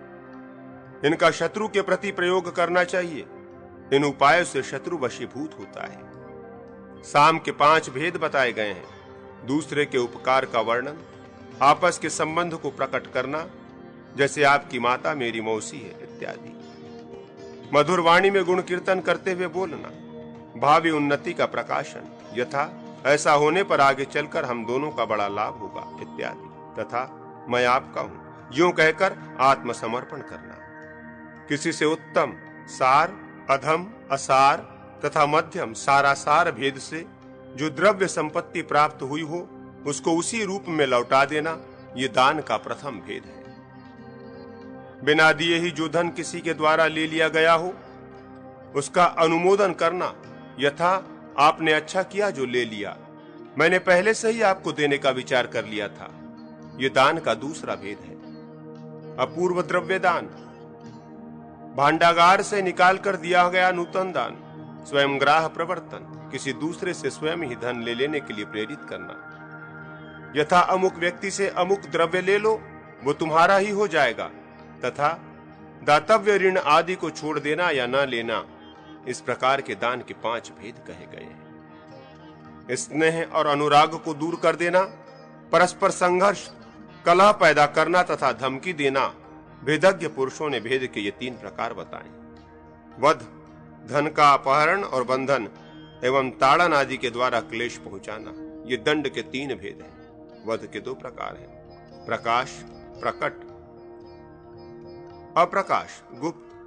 जो सब लोगों के द्वेष पात्र हो ऐसे दुष्टों का प्रकट रूप में वध करना चाहिए, किंतु जिनके मारे जाने से लोग उद्विग्न हो, जो राजा के प्रिय हों तथा अधिक बलशाली हों, वे यदि राजा के हित में बाधा पहुंचाते हैं तो उनका गुप्त रूप से वध करना उत्तम कहा गया है। गुप्त रूप से वध का प्रयोग यूं करना चाहिए, विष देकर एकांत में आग आदि लगाकर, गुप्त मनुष्यों द्वारा शस्त्र का प्रयोग कराकर अथवा शरीर में फोड़ा पैदा करने वाले उपटन लगवाकर राज्य के शत्रु को नष्ट करें।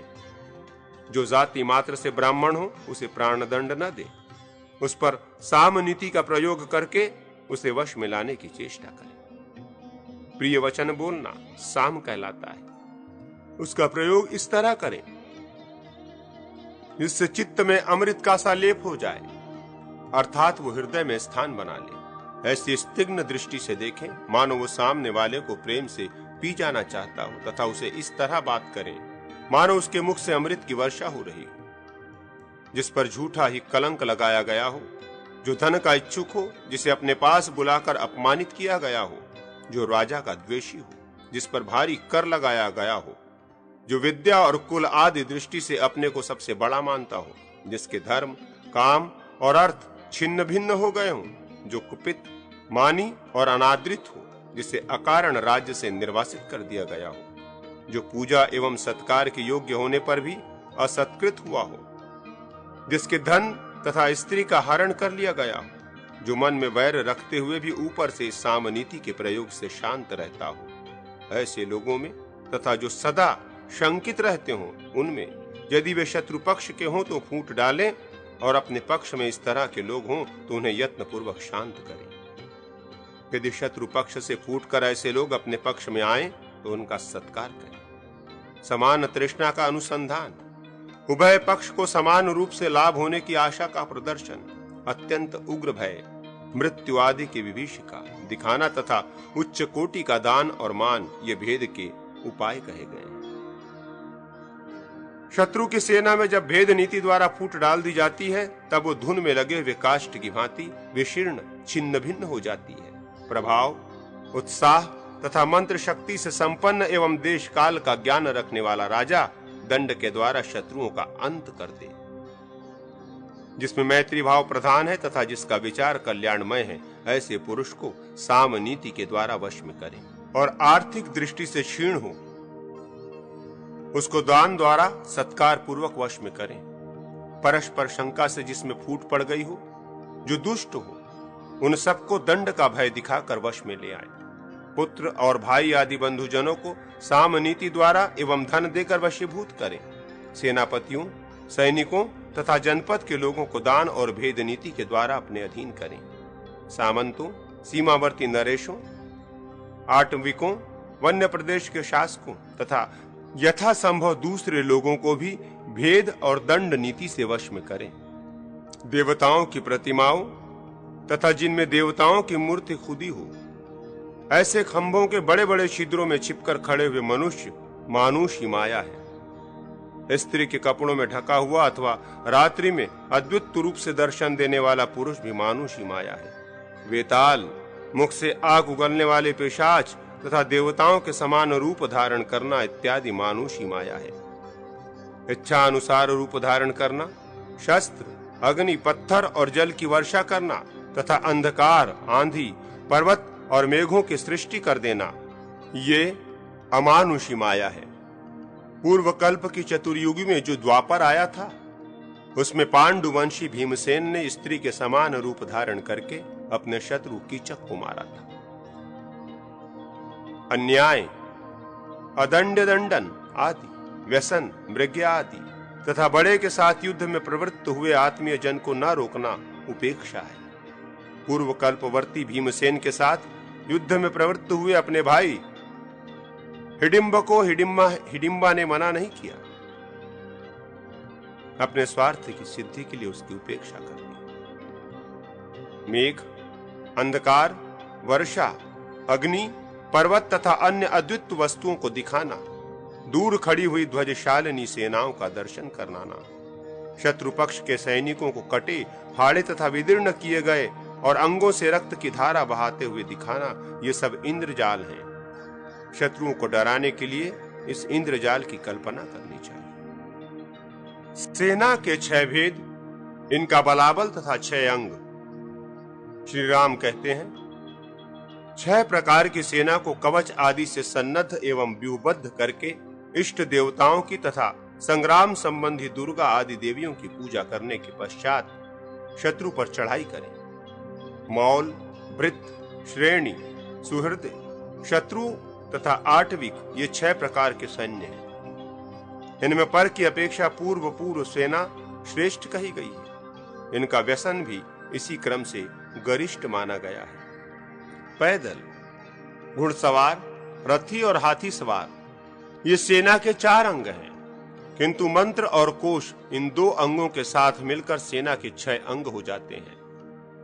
नदी दुर्ग, पर्वत दुर्ग तथा वन दुर्ग, इनमें जहां जहां सामंत तथा आटविक आदि से भय प्राप्त हो, वहां वहां सेनापति सन्नद्ध एवं व्यूहबद्ध सेनाओं के साथ जाए।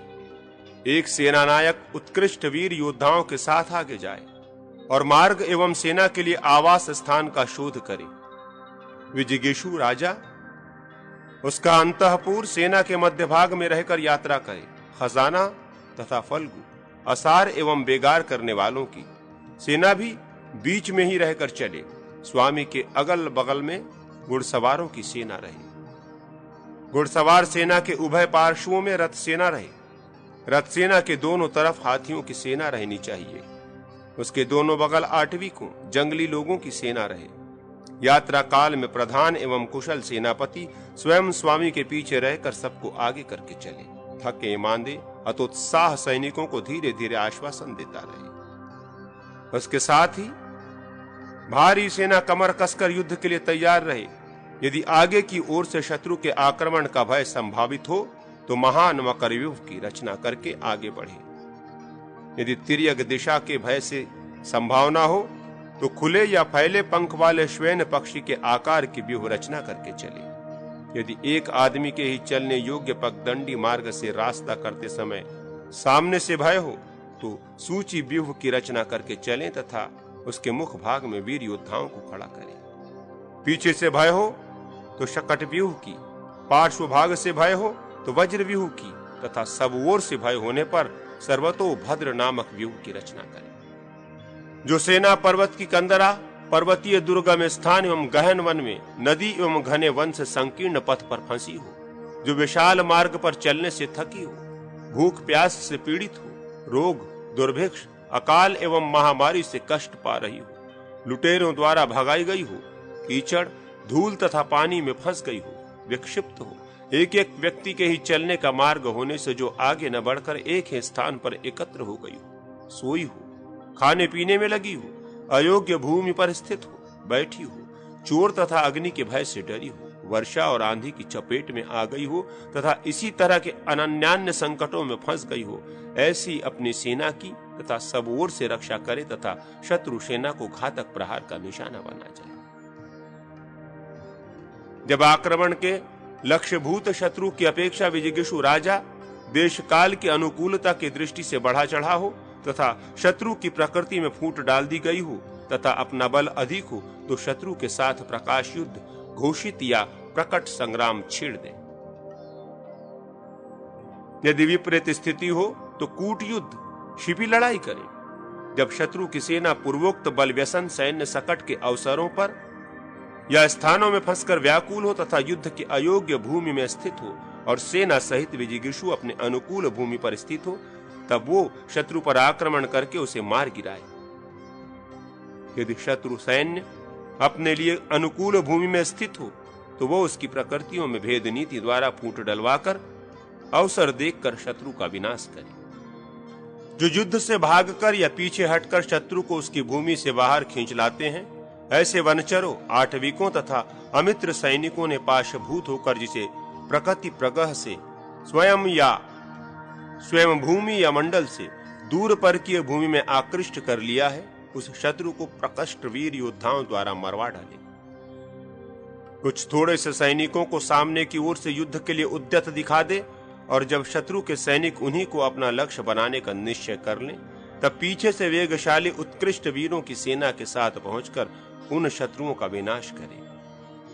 अथवा पीछे की ओर से ही सेना एकत्र करके दिखाए और जब शत्रु सैनिकों का ध्यान उधर ही खींच जाए, तब सामने की ओर से शूरवीर बलवान सेना द्वारा आक्रमण करके उसे नष्ट कर दे। सामने तथा पीछे की ओर से किए जाने वाले इस 2 आक्रमणों द्वारा अगल बगल से किए जाने वाले आक्रमणों की भी व्याख्या हो गई, अर्थात बाईं ओर कुछ सेना दिखाकर दाहिनी ओर से और दाहिनी ओर सेना दिखाकर बाईं ओर से गुप्त रूप से आक्रमण करें। कूट युद्ध में ऐसा ही करना चाहिए। पहले दूष्य बल, अमित्र बल तथा आटविक बल, इन सब के साथ शत्रु सेना को लड़ाकर थका दे। जब शत्रु बल श्रांत, मंद, हतोत्साह और निराक्रंद, मित्र रहित एवं निराश हो जाए और अपनी सेना के वाहन थके न हो, उस दशा में आक्रमण करके शत्रु वर्ग को मार गिराए, अथवा दूष्य एवं अमित्र सेना को युद्ध से पीछे हटने या भागने का आदेश दे दे। और जब शत्रुओं को यह विश्वास हो जाए कि मेरी जीत हो गई, अतः वो ढीला पड़ जाए, तब मंत्र बल का आश्रय ले प्रयत्न पूर्वक आक्रमण करके उसे मार डाले। स्कंदावार सेना के पड़ाव, पुर, ग्राम, सस्य समूह तथा गव्वों के वज्र, गोष्ठ, इन सब को लूटने का लोभ शत्रु सैनिकों के मन में उत्पन्न करा दें, और जब उनका ध्यान बढ़ जाए तब स्वयं सावधान रहकर उन सब का संहार कर डाले। अथवा शत्रु राजा की गायों का अपहरण करके उन्हें दूसरी ओर गायों को छुड़ाने वालों की ओर खींचे, और जब शत्रु सेना उस लक्ष्य की ओर बढ़े तब उस मार्ग में ही रोककर मार डाले उन्हें। अथवा अपने ही ऊपर आक्रमण के भय से रात भर जागने के श्रम में दिन में सोई हुई शत्रु सेना के सैनिक जब नींद से व्याकुल हो, उस समय उन पर धावा बोलकर मार डाले। अथवा रात में ही निश्चिंत सोए हुए सैनिकों को तलवार हाथ में लिए हुए पुरुषों द्वारा मरवा दे। जब सेना कूच कर चुकी हो तथा शत्रु ने मार्ग में ही घेरा डाल दिया हो, तो उसके उस घेरे तथा अवरोध को नष्ट करने के लिए हाथियों को ही आगे आगे ले चलना चाहिए। वन दुर्ग में जहां घोड़े भी प्रवेश न कर सके, वहां हाथियों की ही सहायता से सेना का प्रवेश होता हो। वे आगे के वृक्ष आदि को तोड़कर सैनिकों के प्रवेश के लिए मार्ग बना देते हैं। जहां सैनिकों की पंक्ति ठोस हो, वहां उसे तोड़ देना हाथियों का ही काम है, तथा जहां व्यूह टूटने से सैनिक पंक्ति में दरार पड़ गई हो, वहां हाथियों के खड़े होने से छिद्र या दरार बंद हो जाती है। शत्रुओं में भय उत्पन्न कराना, शत्रु के दुर्ग के द्वार को माथे की टक्कर देकर तोड़ गिराना, खजाने को सेना के साथ ले चलना तथा किसी उपस्थित भय से सेना की रक्षा करना, ये सब हाथियों द्वारा सिद्ध होने वाले कर्म है। अभिन्न सेना का भेदन और भिन्न सेना का संधान, ये दोनों कार्य गज सेना की ही भांति रथ सेना के द्वारा भी साध्य है। वन में कहां उपद्रव है कहां नहीं, इसका पता लगाना, दिशाओं का शोध करना, दिशा का ठीक ज्ञान रखते हुए सेना को यथार्थ दिशा की ओर ले चलना तथा मार्ग का पता लगाना, ये अश्व सेना का कार्य है। अपने पक्ष के विविध और आसार की रक्षा, भागते हुए शत्रु सेना का शीघ्रतापूर्वक पीछा करना, संकट काल में शीघ्रतापूर्वक भाग निकलना, जल्दी से कार्य सिद्ध करना, अपनी सेना की जहां दयनीय दशा हो वहां उसके पास पहुंचकर सहायता करना, शत्रु सेना के अग्रभाग पर आघात करना और तत्काल ही घूमकर उसके पिछले भाग पर भी प्रहार करना, ये अश्व सेना के कार्य है। सर्वदा शस्त्र धारण किए रहना तथा शत्रुओं को पहुंचाना, ये पैदल सेना के कार्य है। सेना की छावनी डालने के योग्य स्थान पर तथा मार्ग आदि की खोज करना विष्टि, बेगार करने वाले लोगों का काम है। जहां मोटे मोटे ठूंठ, बांबियां, वृक्ष और झाड़ियां हो, जहां कांटेदार वृक्ष न हो किंतु भाग निकलने के लिए मार्ग हो तथा जो अधिक ऊंची नीची न हो, ऐसी भूमि पैदल सेना के संचार योग्य बताई गई है। जहां वृक्ष और प्रस्तर खंड बहुत कम हो, जहां की दरारें शीघ्र लांघने योग्य हो, जो भूमि मुलायम न होकर सख्त हो, जहां कंकड़ और कीचड़ न हो तथा जहां से निकलने के लिए मार्ग हो, वो भूमि अश्व संचार के योग्य होती है। जहां ठूंठ वृक्ष और खेत न हो, जहां पंख का सर्वथा अभाव हो, ऐसी भूमि रथ संचार की योग्य मानी गई है। जहां पैरों से रौंद डालने योग्य वृक्ष और काट देने योग्य लताएं हो, कीचड़ न हो, गर्त या दरार न हो, जहां के पर्वत हाथियों के लिए गम्य हो, ऐसी भूमि ऊंची नीची होने पर भी गज सेना के योग्य कही गई है। जो सैन्य, अश्व आदि सेनाओं में भेद, दरार या छिद्र पड़ जाने पर उन्हें ग्रहण करता, सहायता द्वारा अनुग्रहित बनाता है, उसे प्रतिग्रह कहा गया है। उसे अवश्य संगठित करना चाहिए, क्योंकि वो भार को वहन या सहन करने में समर्थ होता है। प्रतिग्रह से शून्य व्यूह भिन्न सा दिखता है। विजय की इच्छा रखने वाला बुद्धिमान राजा प्रतिग्रह सेना के बिना युद्ध न करे। जहां राजा रहे वहीं कोष रहना चाहिए, क्योंकि राजत्व कोष के ही अधीन होता है। विजयी योद्धाओं को उसी से पुरस्कार देना चाहिए। भला ऐसा कौन है जो दाता के हित के लिए युद्ध न करेगा। शत्रु पक्ष के राजा का वध करने पर योद्धाओं को 1,00,000 मुद्राएं पुरस्कार में देनी चाहिए। राजकुमार का वध होने पर इससे आधा पुरस्कार देने की व्यवस्था रहनी चाहिए। सेनापति के मारे जाने पर भी उतना ही पुरस्कार देना उचित है। हाथी तथा रथ आदि का नाश करने पर भी उचित पुरस्कार देना आवश्यक है। पैदल, घुड़सवार, रथी और हाथी सवार ये सब सैनिक इसी तरह से अर्थात एक दूसरे से इतना अंतर रखकर युद्ध करें जिससे उनके व्यायाम, अंगों के फैलाव तथा विनिवर्तन, विश्राम के लिए पीछे हटने से किसी तरह की बाधा या रुकावट न हो। समस्त योद्धा पृथक पृथक रहकर युद्ध करें।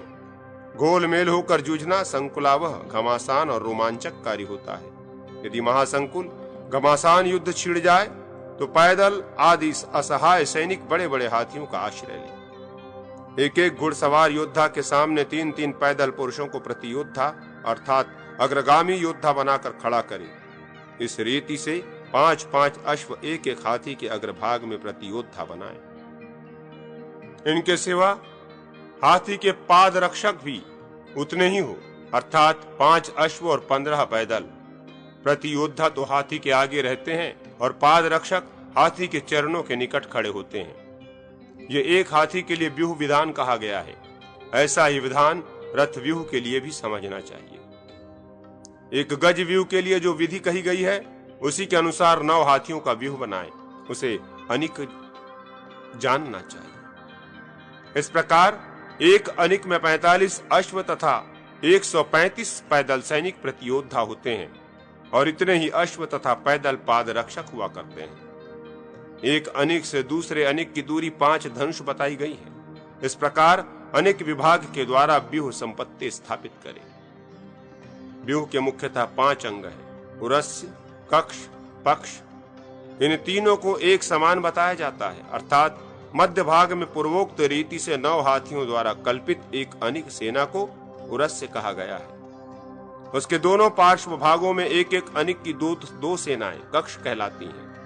कक्ष के बाह्य भाग में दोनों ओर जो एक एक अनिक की 2 सेनाएं हैं विपक्ष कही जाती हैं। इस प्रकार इस 5 अनिक सेना के व्यूह में 45 हाथी, 225 अश्व, 675 पैदल सैनिक प्रति योद्धा और इतने ही पाद रक्षक होते हैं। इसी तरह उरस्य, कक्ष, पक्ष, मध्य, पृष्ठ, प्रतिग्रह तथा कोटि इन 7 अंगों को लेकर व्यूह शास्त्र के विद्वानों ने व्यूह को 7 अंगों से युक्त कहा है।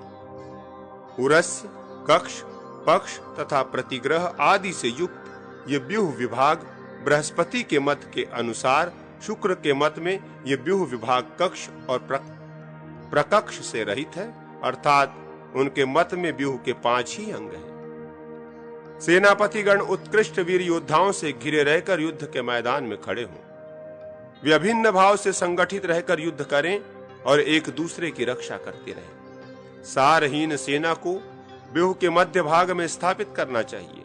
युद्ध संबंधी यंत्र, आयुध और औषध आदि उपकरणों को सेना के पृष्ठ भाग में रखना उचित है। युद्ध का प्राण है नायक, राजा या विजिगीषु। नायक के न रहने पर या मारे जाने पर युद्धरत सेना मारी जाती है। हृदय स्थान मध्य भाग में प्रचंड हाथियों को खड़ा करें। कक्ष स्थानों में रथ तथा पक्ष स्थानों में घोड़े स्थापित करें। ये मध्य भेदी व्यूह कहा गया है। मध्य देश वक्ष स्थान में घोड़ों की, कक्ष भागों में रथों की तथा दोनों पक्षों के स्थान में हाथियों की सेना खड़ी करें। ये अंतःभेदी युद्ध बताया गया है। रथ की जगह अर्थात कक्षों में घोड़े दे दें तथा घोड़ों की जगह मध्य देश में पैदलों को खड़ा कर दें। ये अन्य प्रकार का अंतःभेदी व्यूह है। रथ के अभाव में व्यूह के भीतर सर्वत्र हाथियों की ही नियुक्ति करें। ये व्यामिश्र या घोलमेल युद्ध के लिए उपयुक्त नीति है। रथ, पैदल, अश्व और हाथी इन सब का विभाग करके व्यूह में नियोजन करें। सेना का बाहुल्य हो तो वो व्यूह आवाप कहलाता है। मंडल, असनहत, भोग और दंड ये 4 प्रकार के व्यूह प्रकृति व्यूह कहलाते हैं। पृथ्वी पर रखे हुए डंडे की भांति बाएं से दाएं या दाएं से बाएं तक लंबी जो व्यूह रचना की जाती है उसका नाम दंड है। भोग, सर्प शरीर के समान यदि सेना की मोर्चेबंदी की गई हो तो वो भोग नामक व्यूह है। इसमें सैनिकों का अनवावर्तन होता है। गोलाकार खड़ी हुई सेना जिसका सबोर मुख हो अर्थात जो सबोर प्रहार कर सके मंडल नामक व्यूह से बद्ध कही गई है। जिसमें अनेकों को बहुत दूर दूर खड़ा किया गया हो वो असन्हत नामक व्यूह है। दंड व्यूह के 17 भेद हैं। प्रदर, दृढ़क, असह्य, चाप, चापकुक्षी, प्रतिष्ठ, सुप्रतिष्ठ, श्येन, विजय, संजय, विशाल विजय, सूची, स्थूनाकर्ण, चमुमुख, झषास्य, वलय तथा सुदुजर्य, जिसके पक्ष, कक्ष तथा उरस्य तीनों स्थानों के सैनिक सम स्थितियों में हो वो तो दंड प्रकृति है। परंतु यदि कक्ष भाग के सैनिक कुछ आगे की ओर निकले हुए हों और शेष 2 स्थानों के सैनिक भीतर की ओर दबे हों तो वो व्यूह शत्रु का प्रदरण विदारण करने के कारण प्रदर कहलाता है। यदि पूर्वोक्त दंड के कक्ष और पक्ष दोनों भीतर की ओर प्रविष्ट हों और केवल उरस्य भाग ही बाहर की ओर निकला हो तो वो दृढ़क कहा गया है। यदि दंड के दोनों पक्ष मात्र ही निकले हों तो उसका नाम असह्य होता है। प्रदर, दृढ़क और असह्य को क्रमशः विपरीत स्थिति में कर दिया जाए अर्थात उनमें जिस भाग को अतिक्रांत निर्गत किया गया हो उसे प्रतिक्रांत अंतः प्रविष्ट कर दिया जाए तो 3 व्यूह अन्य चाप, चापकुक्षी तथा प्रतिष्ठ नामक हो जाते हैं। यदि दोनों पंख निकले हों तथा उरस से भीतर की ओर प्रविष्ट हो तो सुप्रतिष्ठित नामक व्यूह होता है। इसी को विपरीत स्थिति में कर देने पर श्येन व्यूह बन जाता है। आगे बताए जाने वाले स्थूनाकर्ण ही जिस खड़े टंडे के आकार वाले दंड व्यूह के दोनों पक्ष हों उसका नाम विजय है। ये 3.5 व्यूहों का संग है। इसमें 17 अनिक सेनाएं उपयोग में आती हैं। 2 चाप व्यूह ही जिसके दोनों पक्ष हों वो 2.5 व्यूहों का संघ एवं 13 अनिक सेना से युक्त व्यूह संजय कहलाता है। एक के ऊपर एक के क्रम से स्थापित 2 स्थूनाकर्णों को विशाल विजय कहते हैं। ऊपर स्थापित पक्ष, कक्ष आदि से के क्रम से जो दंड ऊर्ध्वगामी सीधा खड़ा होता है वैसे लक्षण वाले व्यूह का नाम सूची है। जिसके दोनों पक्ष द्विगुणित हो उस दंड व्यूह को स्थूनाकर्ण कहा गया है। जिसके 3 पक्ष निकले हों वो चतुर्गुण पक्ष वाला 11 अनिक से युक्त व्यूह चमुमुख नाम वाला है। इसके विपरीत लक्षण वाला अर्थात जिसके 3 पक्ष प्रतिक्रांत भीतर की ओर प्रकृष्ट हो वो व्यूह झकास्य नामक कहलाता है। इसमें भी 11 अनिक सेनाएं नियुक्त होती हैं। 2 दंड व्यूह मिलकर 10 अनिक सेनाओं का एक वलय नामक व्यूह बनाते हैं। 4 दंड व्यूहों के मेल से 20 अनिकों का एक दुर्जय नामक व्यूह बनता है। इस प्रकार क्रमशः इनके लक्षण कहे गए हैं। गोमूत्रिका, अहिंसंचारी, शकट तथा परिपंततिक ये भोग के 5 भेद कहे गए हैं। मार्ग में चलते समय गाय के मूत्र करने से जो रेखा बनती है उसकी आकृति में सेना को खड़ी करना गोमूत्री का व्यूह है। सर्प के संचरण स्थान की रेखा जैसी आकृति वाला व्यूह अहिसंचारी कहा गया है। जिसके कक्ष और पक्ष दोनों आगे पीछे के क्रम से दंड व्यूह की भांति ही स्थित हो किंतु उरस्य की संख्या दुगनी हो वो शकट व्यूह है। इसके विपरीत स्थिति में स्थित व्यूह मकर कहलाता है। इन दोनों व्यूहों में से किसी के भी मध्य भाग में हाथी और घोड़े आदि आवाप मिला दिए जाएं तो वो परिपंतितिक नामक व्यूह होता है। मंडल व्यूह के 2 ही भेद हैं, सर्वतोभद्र तथा दुर्जय। जिस मंडलाकार व्यूह का सब ओर मुख हो उसे सर्वतोभद्र कहा गया है। इसमें 5 अनिक सेना होती है। इसी में आवश्यकतावश उरस्य तथा दोनों कक्षों में 1 अनिक बढ़ा देने पर 8 अनिक का दुर्जय नामक व्यूह बन जाता है। अर्धचंद्र, उद्दान तथा वज्र ये असंहत के भेद हैं। इसी तरह कर्टकशृंगी, काकपादी और गोधिका भी असंहत के भी भेद हैं।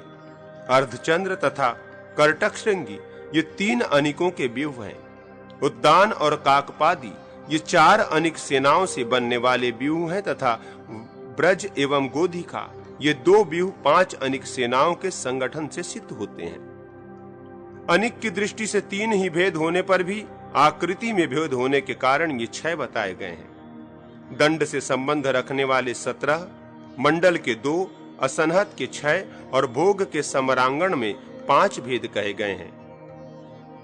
पक्ष आदि अंगों में से किसी एक अंग की सेना द्वारा शत्रु के व्यूह का भेदन करके शेष अनिकों द्वारा उसे घेर लें अथवा उरस्यगत अनिक से शत्रु के व्यूह पर आघात करके दोनों कोटियों प्रपक्षों द्वारा घेरें।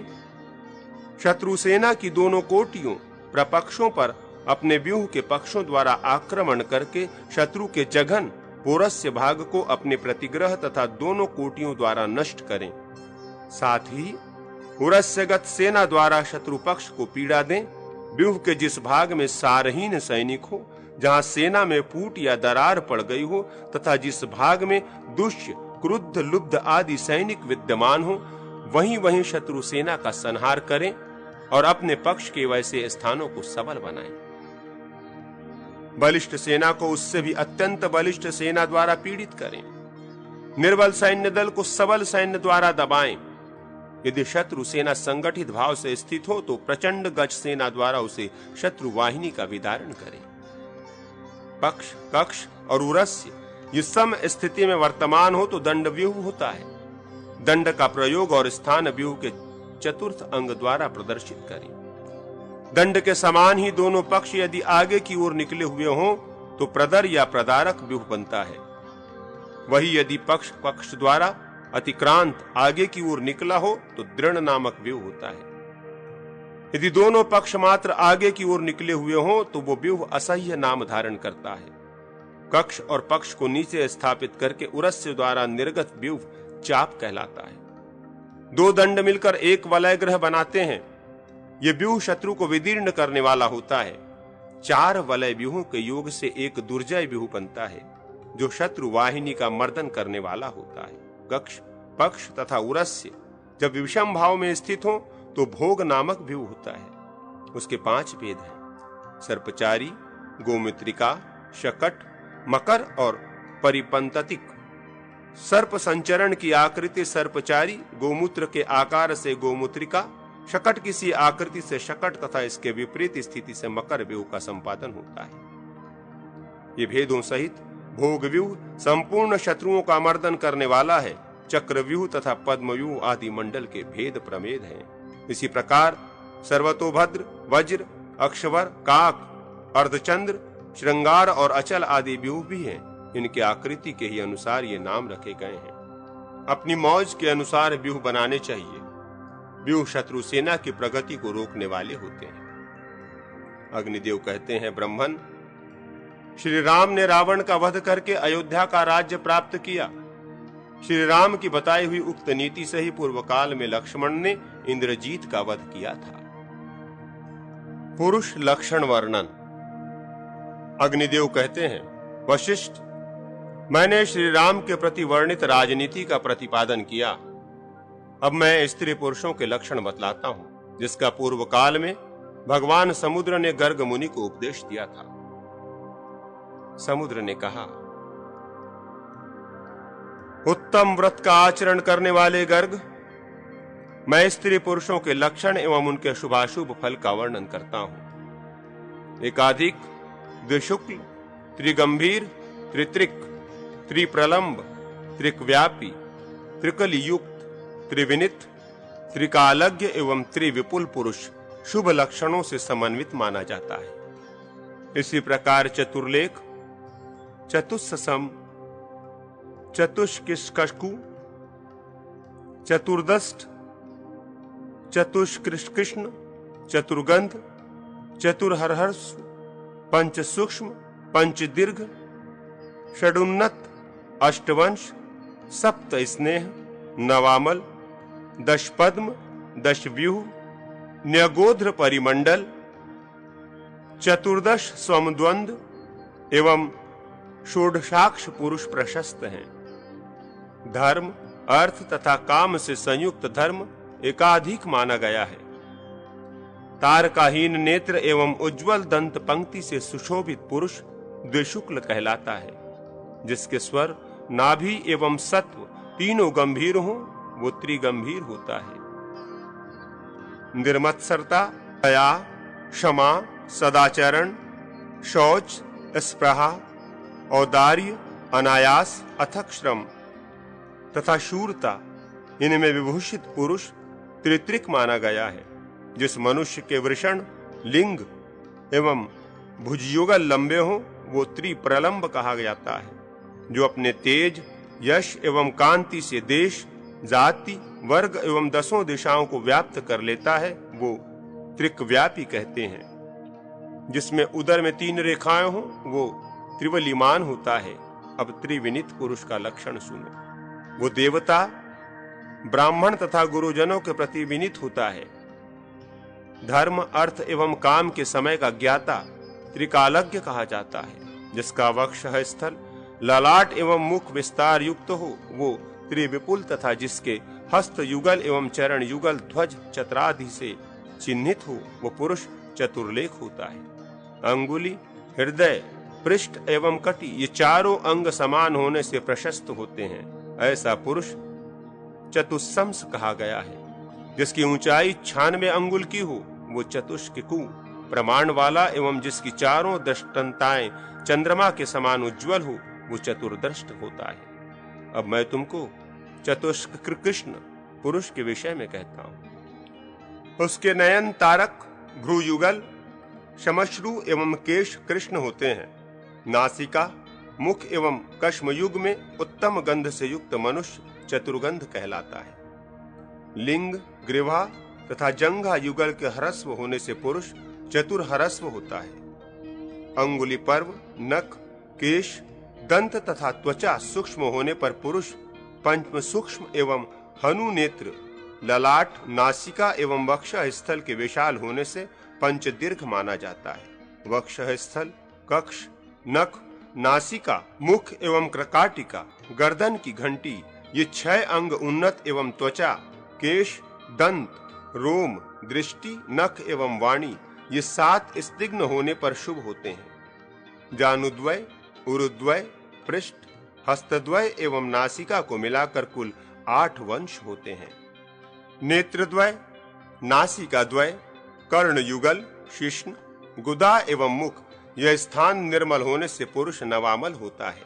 जिह्वा, होष्ठ, तालु, नेत्र, हाथ, पैर, नख, शिश्नाग्र एवं मुख ये 10 अंग पद्म के समान कांति से युक्त होने पर प्रशस्त माने गए हैं। हाथ, पैर, मुख, ग्रीवा, कर्ण, हृदय, सिर, ललाट, उदर एवं पृष्ठ ये 10 बृहदाकार होने पर सम्मानित होते हैं।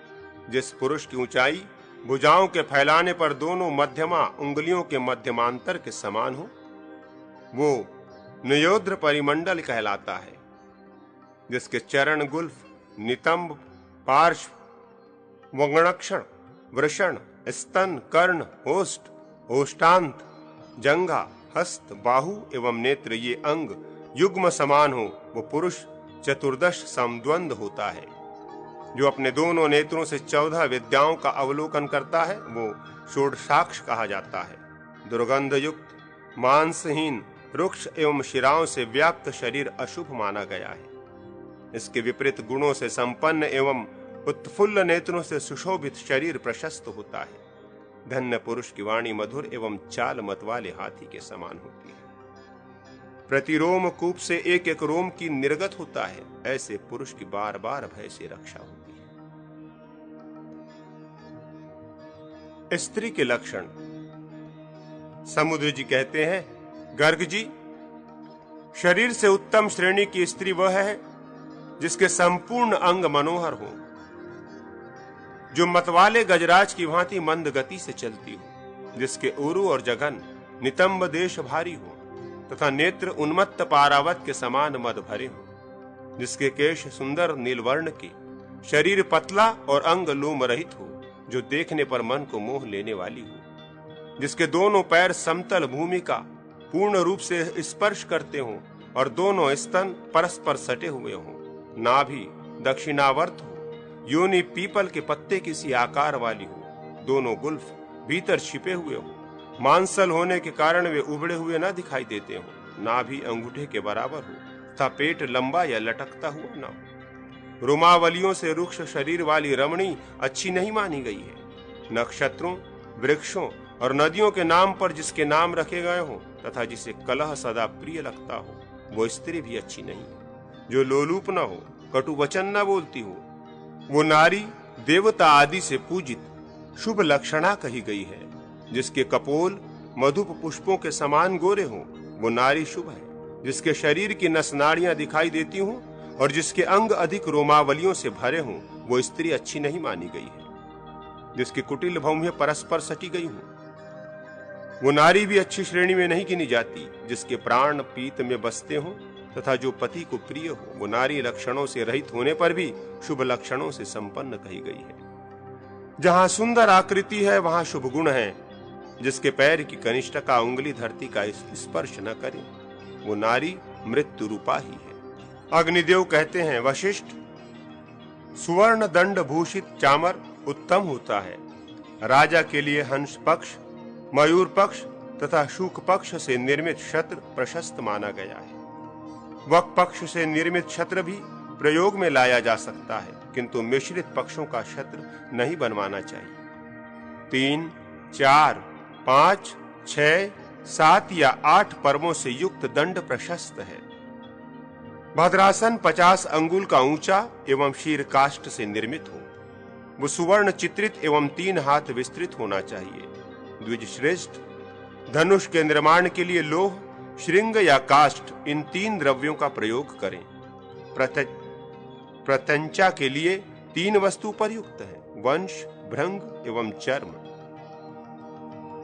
दारु निर्मित श्रेष्ठ धनुष का प्रमाण 4 हाथ माना गया है। उसी में क्रमशः एक एक हाथ का मध्यम तथा अधम होता है। मुष्टिग्राह के निमित्त धनुष के मध्य भाग में द्रव्य निर्मित करावे। धनुष की कोटि कामिनी की भ्रूलता के समान आकार वाली एवं अत्यंत संयत बनवानी चाहिए। लोह या श्रृंग के धनुष पृथक पृथक एक ही द्रव्य के या मिश्रित भी बनवाए जा सकते हैं। श्रृंग निर्मित धनुष को अत्यंत उपयुक्त तथा सुवर्ण बिंदुओं से अलंकृत करें। कुटिल, स्फुटिक या छिद्र युक्त धनुष निंदित होता है। धातुओं में सुवर्ण, रजत, ताम्र एवं कृष्ण का लौह का धनुष के निर्माण में प्रयोग करें। श्रांग धनुषों में महिष, शरभ एवं रोहिण मृग के श्रृंगों से निर्मित चाप शुभ माना गया है। चंदन, वेतस, साल, धौ तथा अर्जुन वृक्ष के काष्ठ से बना हुआ दारुमय शरासन उत्तम होता है। इनमें भी शरद ऋतु में काट कर लिए गए पके बांसों से निर्मित धनुष सर्वोत्तम माना जाता है। धनुष एवं खड्ग की त्रिलोक के मोहन मंत्रों से पूजा करें। लोहे, बांस, सरकंडे अथवा उससे भिन्न किसी और वस्तु के बने हुए बाण सीधे, स्वर्णाभ, स्नायुश्लिष्ट, सुवर्ण पंख भूषित, तैलद्योत, सुनहले एवं उत्तम पंचयुक्त होने चाहिए। राजा यात्रा एवं अभिषेक में धनुष, बाण आदि अस्त्रों तथा पताका, अस्त्र संग्रह एवं दैवज्ञ का भी पूजन करें। एक समय भगवान ब्रह्मा ने सिमेरु पर्वत के शिखर पर आकाश गंगा के किनारे एक यज्ञ किया था। उन्होंने उस यज्ञ में उपस्थित हुए लोह दैत्य को देखा। उसे देखकर वे इस चिंता में डूब गए कि ये मेरे यज्ञ में विघ्न रूप न हो जाए। उनके चिंतन करते ही अग्नि से एक महाबलवान पुरुष प्रकट हुआ और उसने भगवान ब्रह्मा की वंदना की। तदनंतर देवताओं ने प्रसन्न होकर उसका अभिनंदन किया।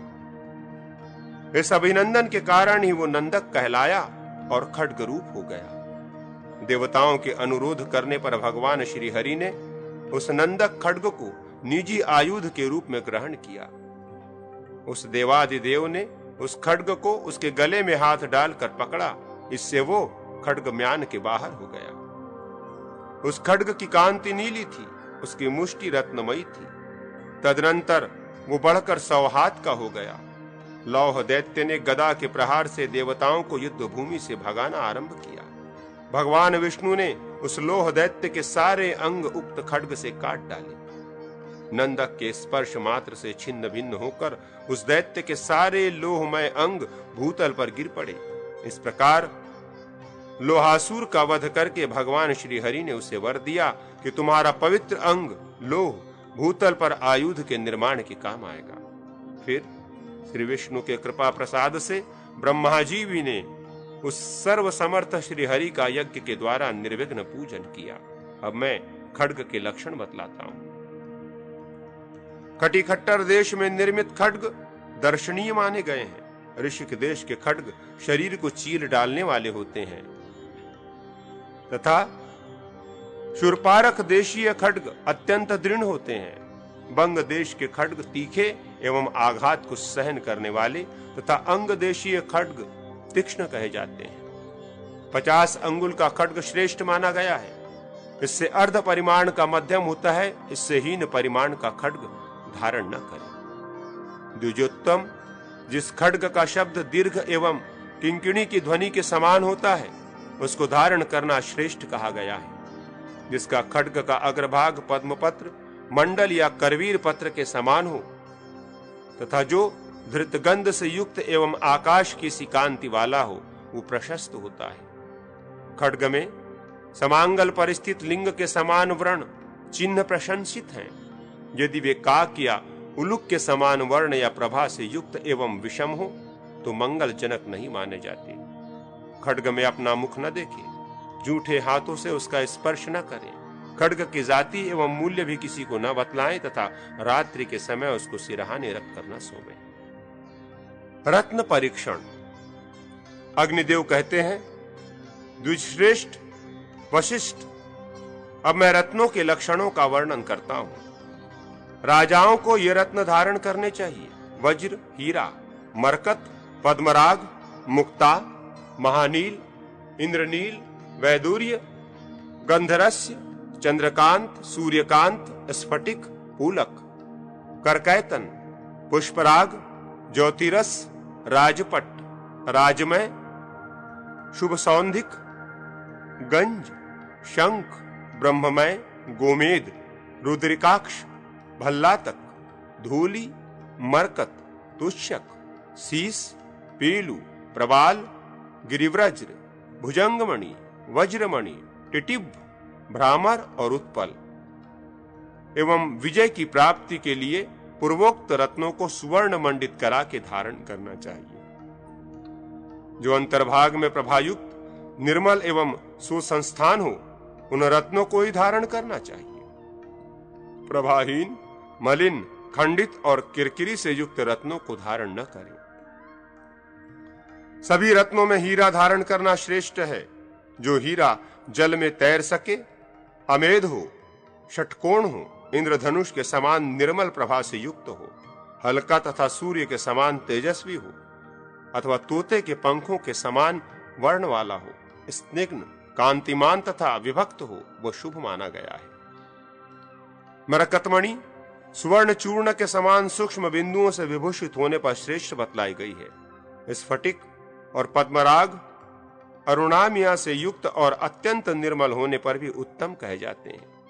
मोती शुक्ति से संपन्न होते हैं, किंतु शंख से बने मोती उसकी अपेक्षा निर्मल एवं उत्कृष्ट होते हैं। ऋषि प्रवर, हाथी के दांत और कुंभ स्थल से उत्पन्न सूकर, मत्स्य और वेणुनाग से उत्पन्न एवं मेघों द्वारा उत्पन्न मोती अत्यंत श्रेष्ठ होते हैं। मौक्तिक में वृतत्व, गोलाई, शुक्लता, स्वच्छता एवं महत्ता ये गुण होते हैं। उत्तम इंद्र नीलमणि दुग्ध में रखने पर अत्यधिक प्रकाशित एवं सुशोभित होता है। जो रत्न अपने प्रभाव से सबको रंजित करता है, उसे अमूल्य समझे। नील एवं रक्त आभा वाला वैदूर्य श्रेष्ठ होता है।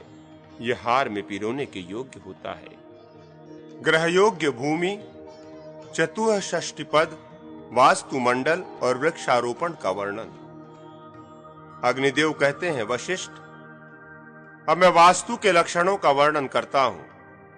वास्तुशास्त्र में ब्राह्मण, क्षत्रिय, वैश्य और शूद्रों के लिए क्रमशः श्वेत, रक्त, पीत एवं काले रंग की भूमि निवास करने योग्य है। जिस भूमि में धृत के समान गंध हो वो ब्राह्मण के, रक्त के समान गंध हो वो क्षत्रियों के, अन्न किसी गंध हो वो वैश्यों के और मधतुल्य गंध हो वो शूद्रों के वास करने योग्य मानी गई है। इसी प्रकार रस में ब्राह्मण आदि के लिए क्रमशः मधुर, कषाय और अम्ल आदि स्वाद से युक्त भूमि होनी चाहिए। चारों वर्णों को क्रमशः घुष, सरपत, कास तथा दुर्वा से संयुक्त भूमि में घर बनाना चाहिए। पहले ब्राह्मणों का पूजन करके शल्य रहित भूमि में खाद कुंड बनावे। फिर 64 पदों से समन्वित वास्तुमंडल का निर्माण करें। उसके मध्य भाग में 4 पदों में ब्रह्मा की स्थापना करें। उन चारों पदों के पूर्व में गृहस्वामी अयरमा बतलाए गए हैं। दक्षिण में विवस्वान, पश्चिम में मित्र और उत्तर दिशा में महीधर को अंकित करें।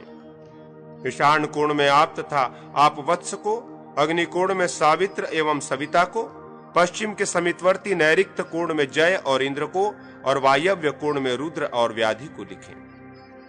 पूर्व आदि दिशाओं में कोणवर्ती देवताओं से पृथक निम्नांकित देवताओं का लेखन करें। पूर्व में महेंद्र, रवि, सत्य तथा भृष आदि को, दक्षिण में ग्रहक्षत, यम, भृंग तथा गंधर्व आदि को, पश्चिम में पुष्पदंत, असुर, वरुण और पाप यक्षमा आदि को, उत्तर दिशा में भल्लाट, सोम, अदिति एवं धनत को तथा ईशान कोण में नाग और करग्रह को अंकित करें। प्रत्येक दिशा के 8 देवता माने गए हैं। उनमें प्रथम और अंतिम देवता वास्तुमंडल के गृहस्वामी कहे गए हैं। पूर्व दिशा के प्रथम देवता पर्जन्य है, दूसरे करग्रह, जयंत, महेंद्र, रवि, सत्य, भ्रेष, गगन तथा पवन है। कुछ लोग आग्नेय कोण में गगन एवं पवन के स्थान पर अंतरिक्ष एवं अग्नि को मानते हैं। नैऋत्य कोण में मृग और सुग्रीव, इन दोनों देवताओं को, वायव्य कोण में रोग एवं मुख्य को, दक्षिण में पूषा, वितथ, ग्रक्षत, यम, भृंग, गंधर्व, मृग एवं पितर को स्थापित करें। वास्तुमंडल के पश्चिम भाग में दौवारिक, सुग्रीव, पुष्पदंत, असुर, वरुण, पाप यक्षमा और शेष स्थित है। उत्तर दिशा में नागराज, मुख्य, भल्लाट, सोम, अदिति, कुबेर, नाग और अग्नि, करग्रह सुशोभित होते हैं। पूर्व दिशा में सूर्य और इंद्र श्रेष्ठ हैं। दक्षिण दिशा में ग्रहक्षत पुण्यमय है। पश्चिम दिशा में सुग्रीव, उत्तम और उत्तराद्वार पर पुष्पदंत कल्याणप्रद है। भल्लाट को ही पुष्पदंत कहा गया है। इन वास्तु देवताओं का मंत्रों से पूजन करके आधारशिला का न्यास करें। तदनंतर निम्नांकित मंत्रों से नंदा आदि देवियों का पूजन करें। वशिष्ठ नंदिनी नंदे, मुझे धन एवं पुत्र पौत्रों से संयुक्त करके आनंदित करो। भार्गव पुत्री जय, आपके प्रजाभूत हम लोगों को विजय प्रदान करो।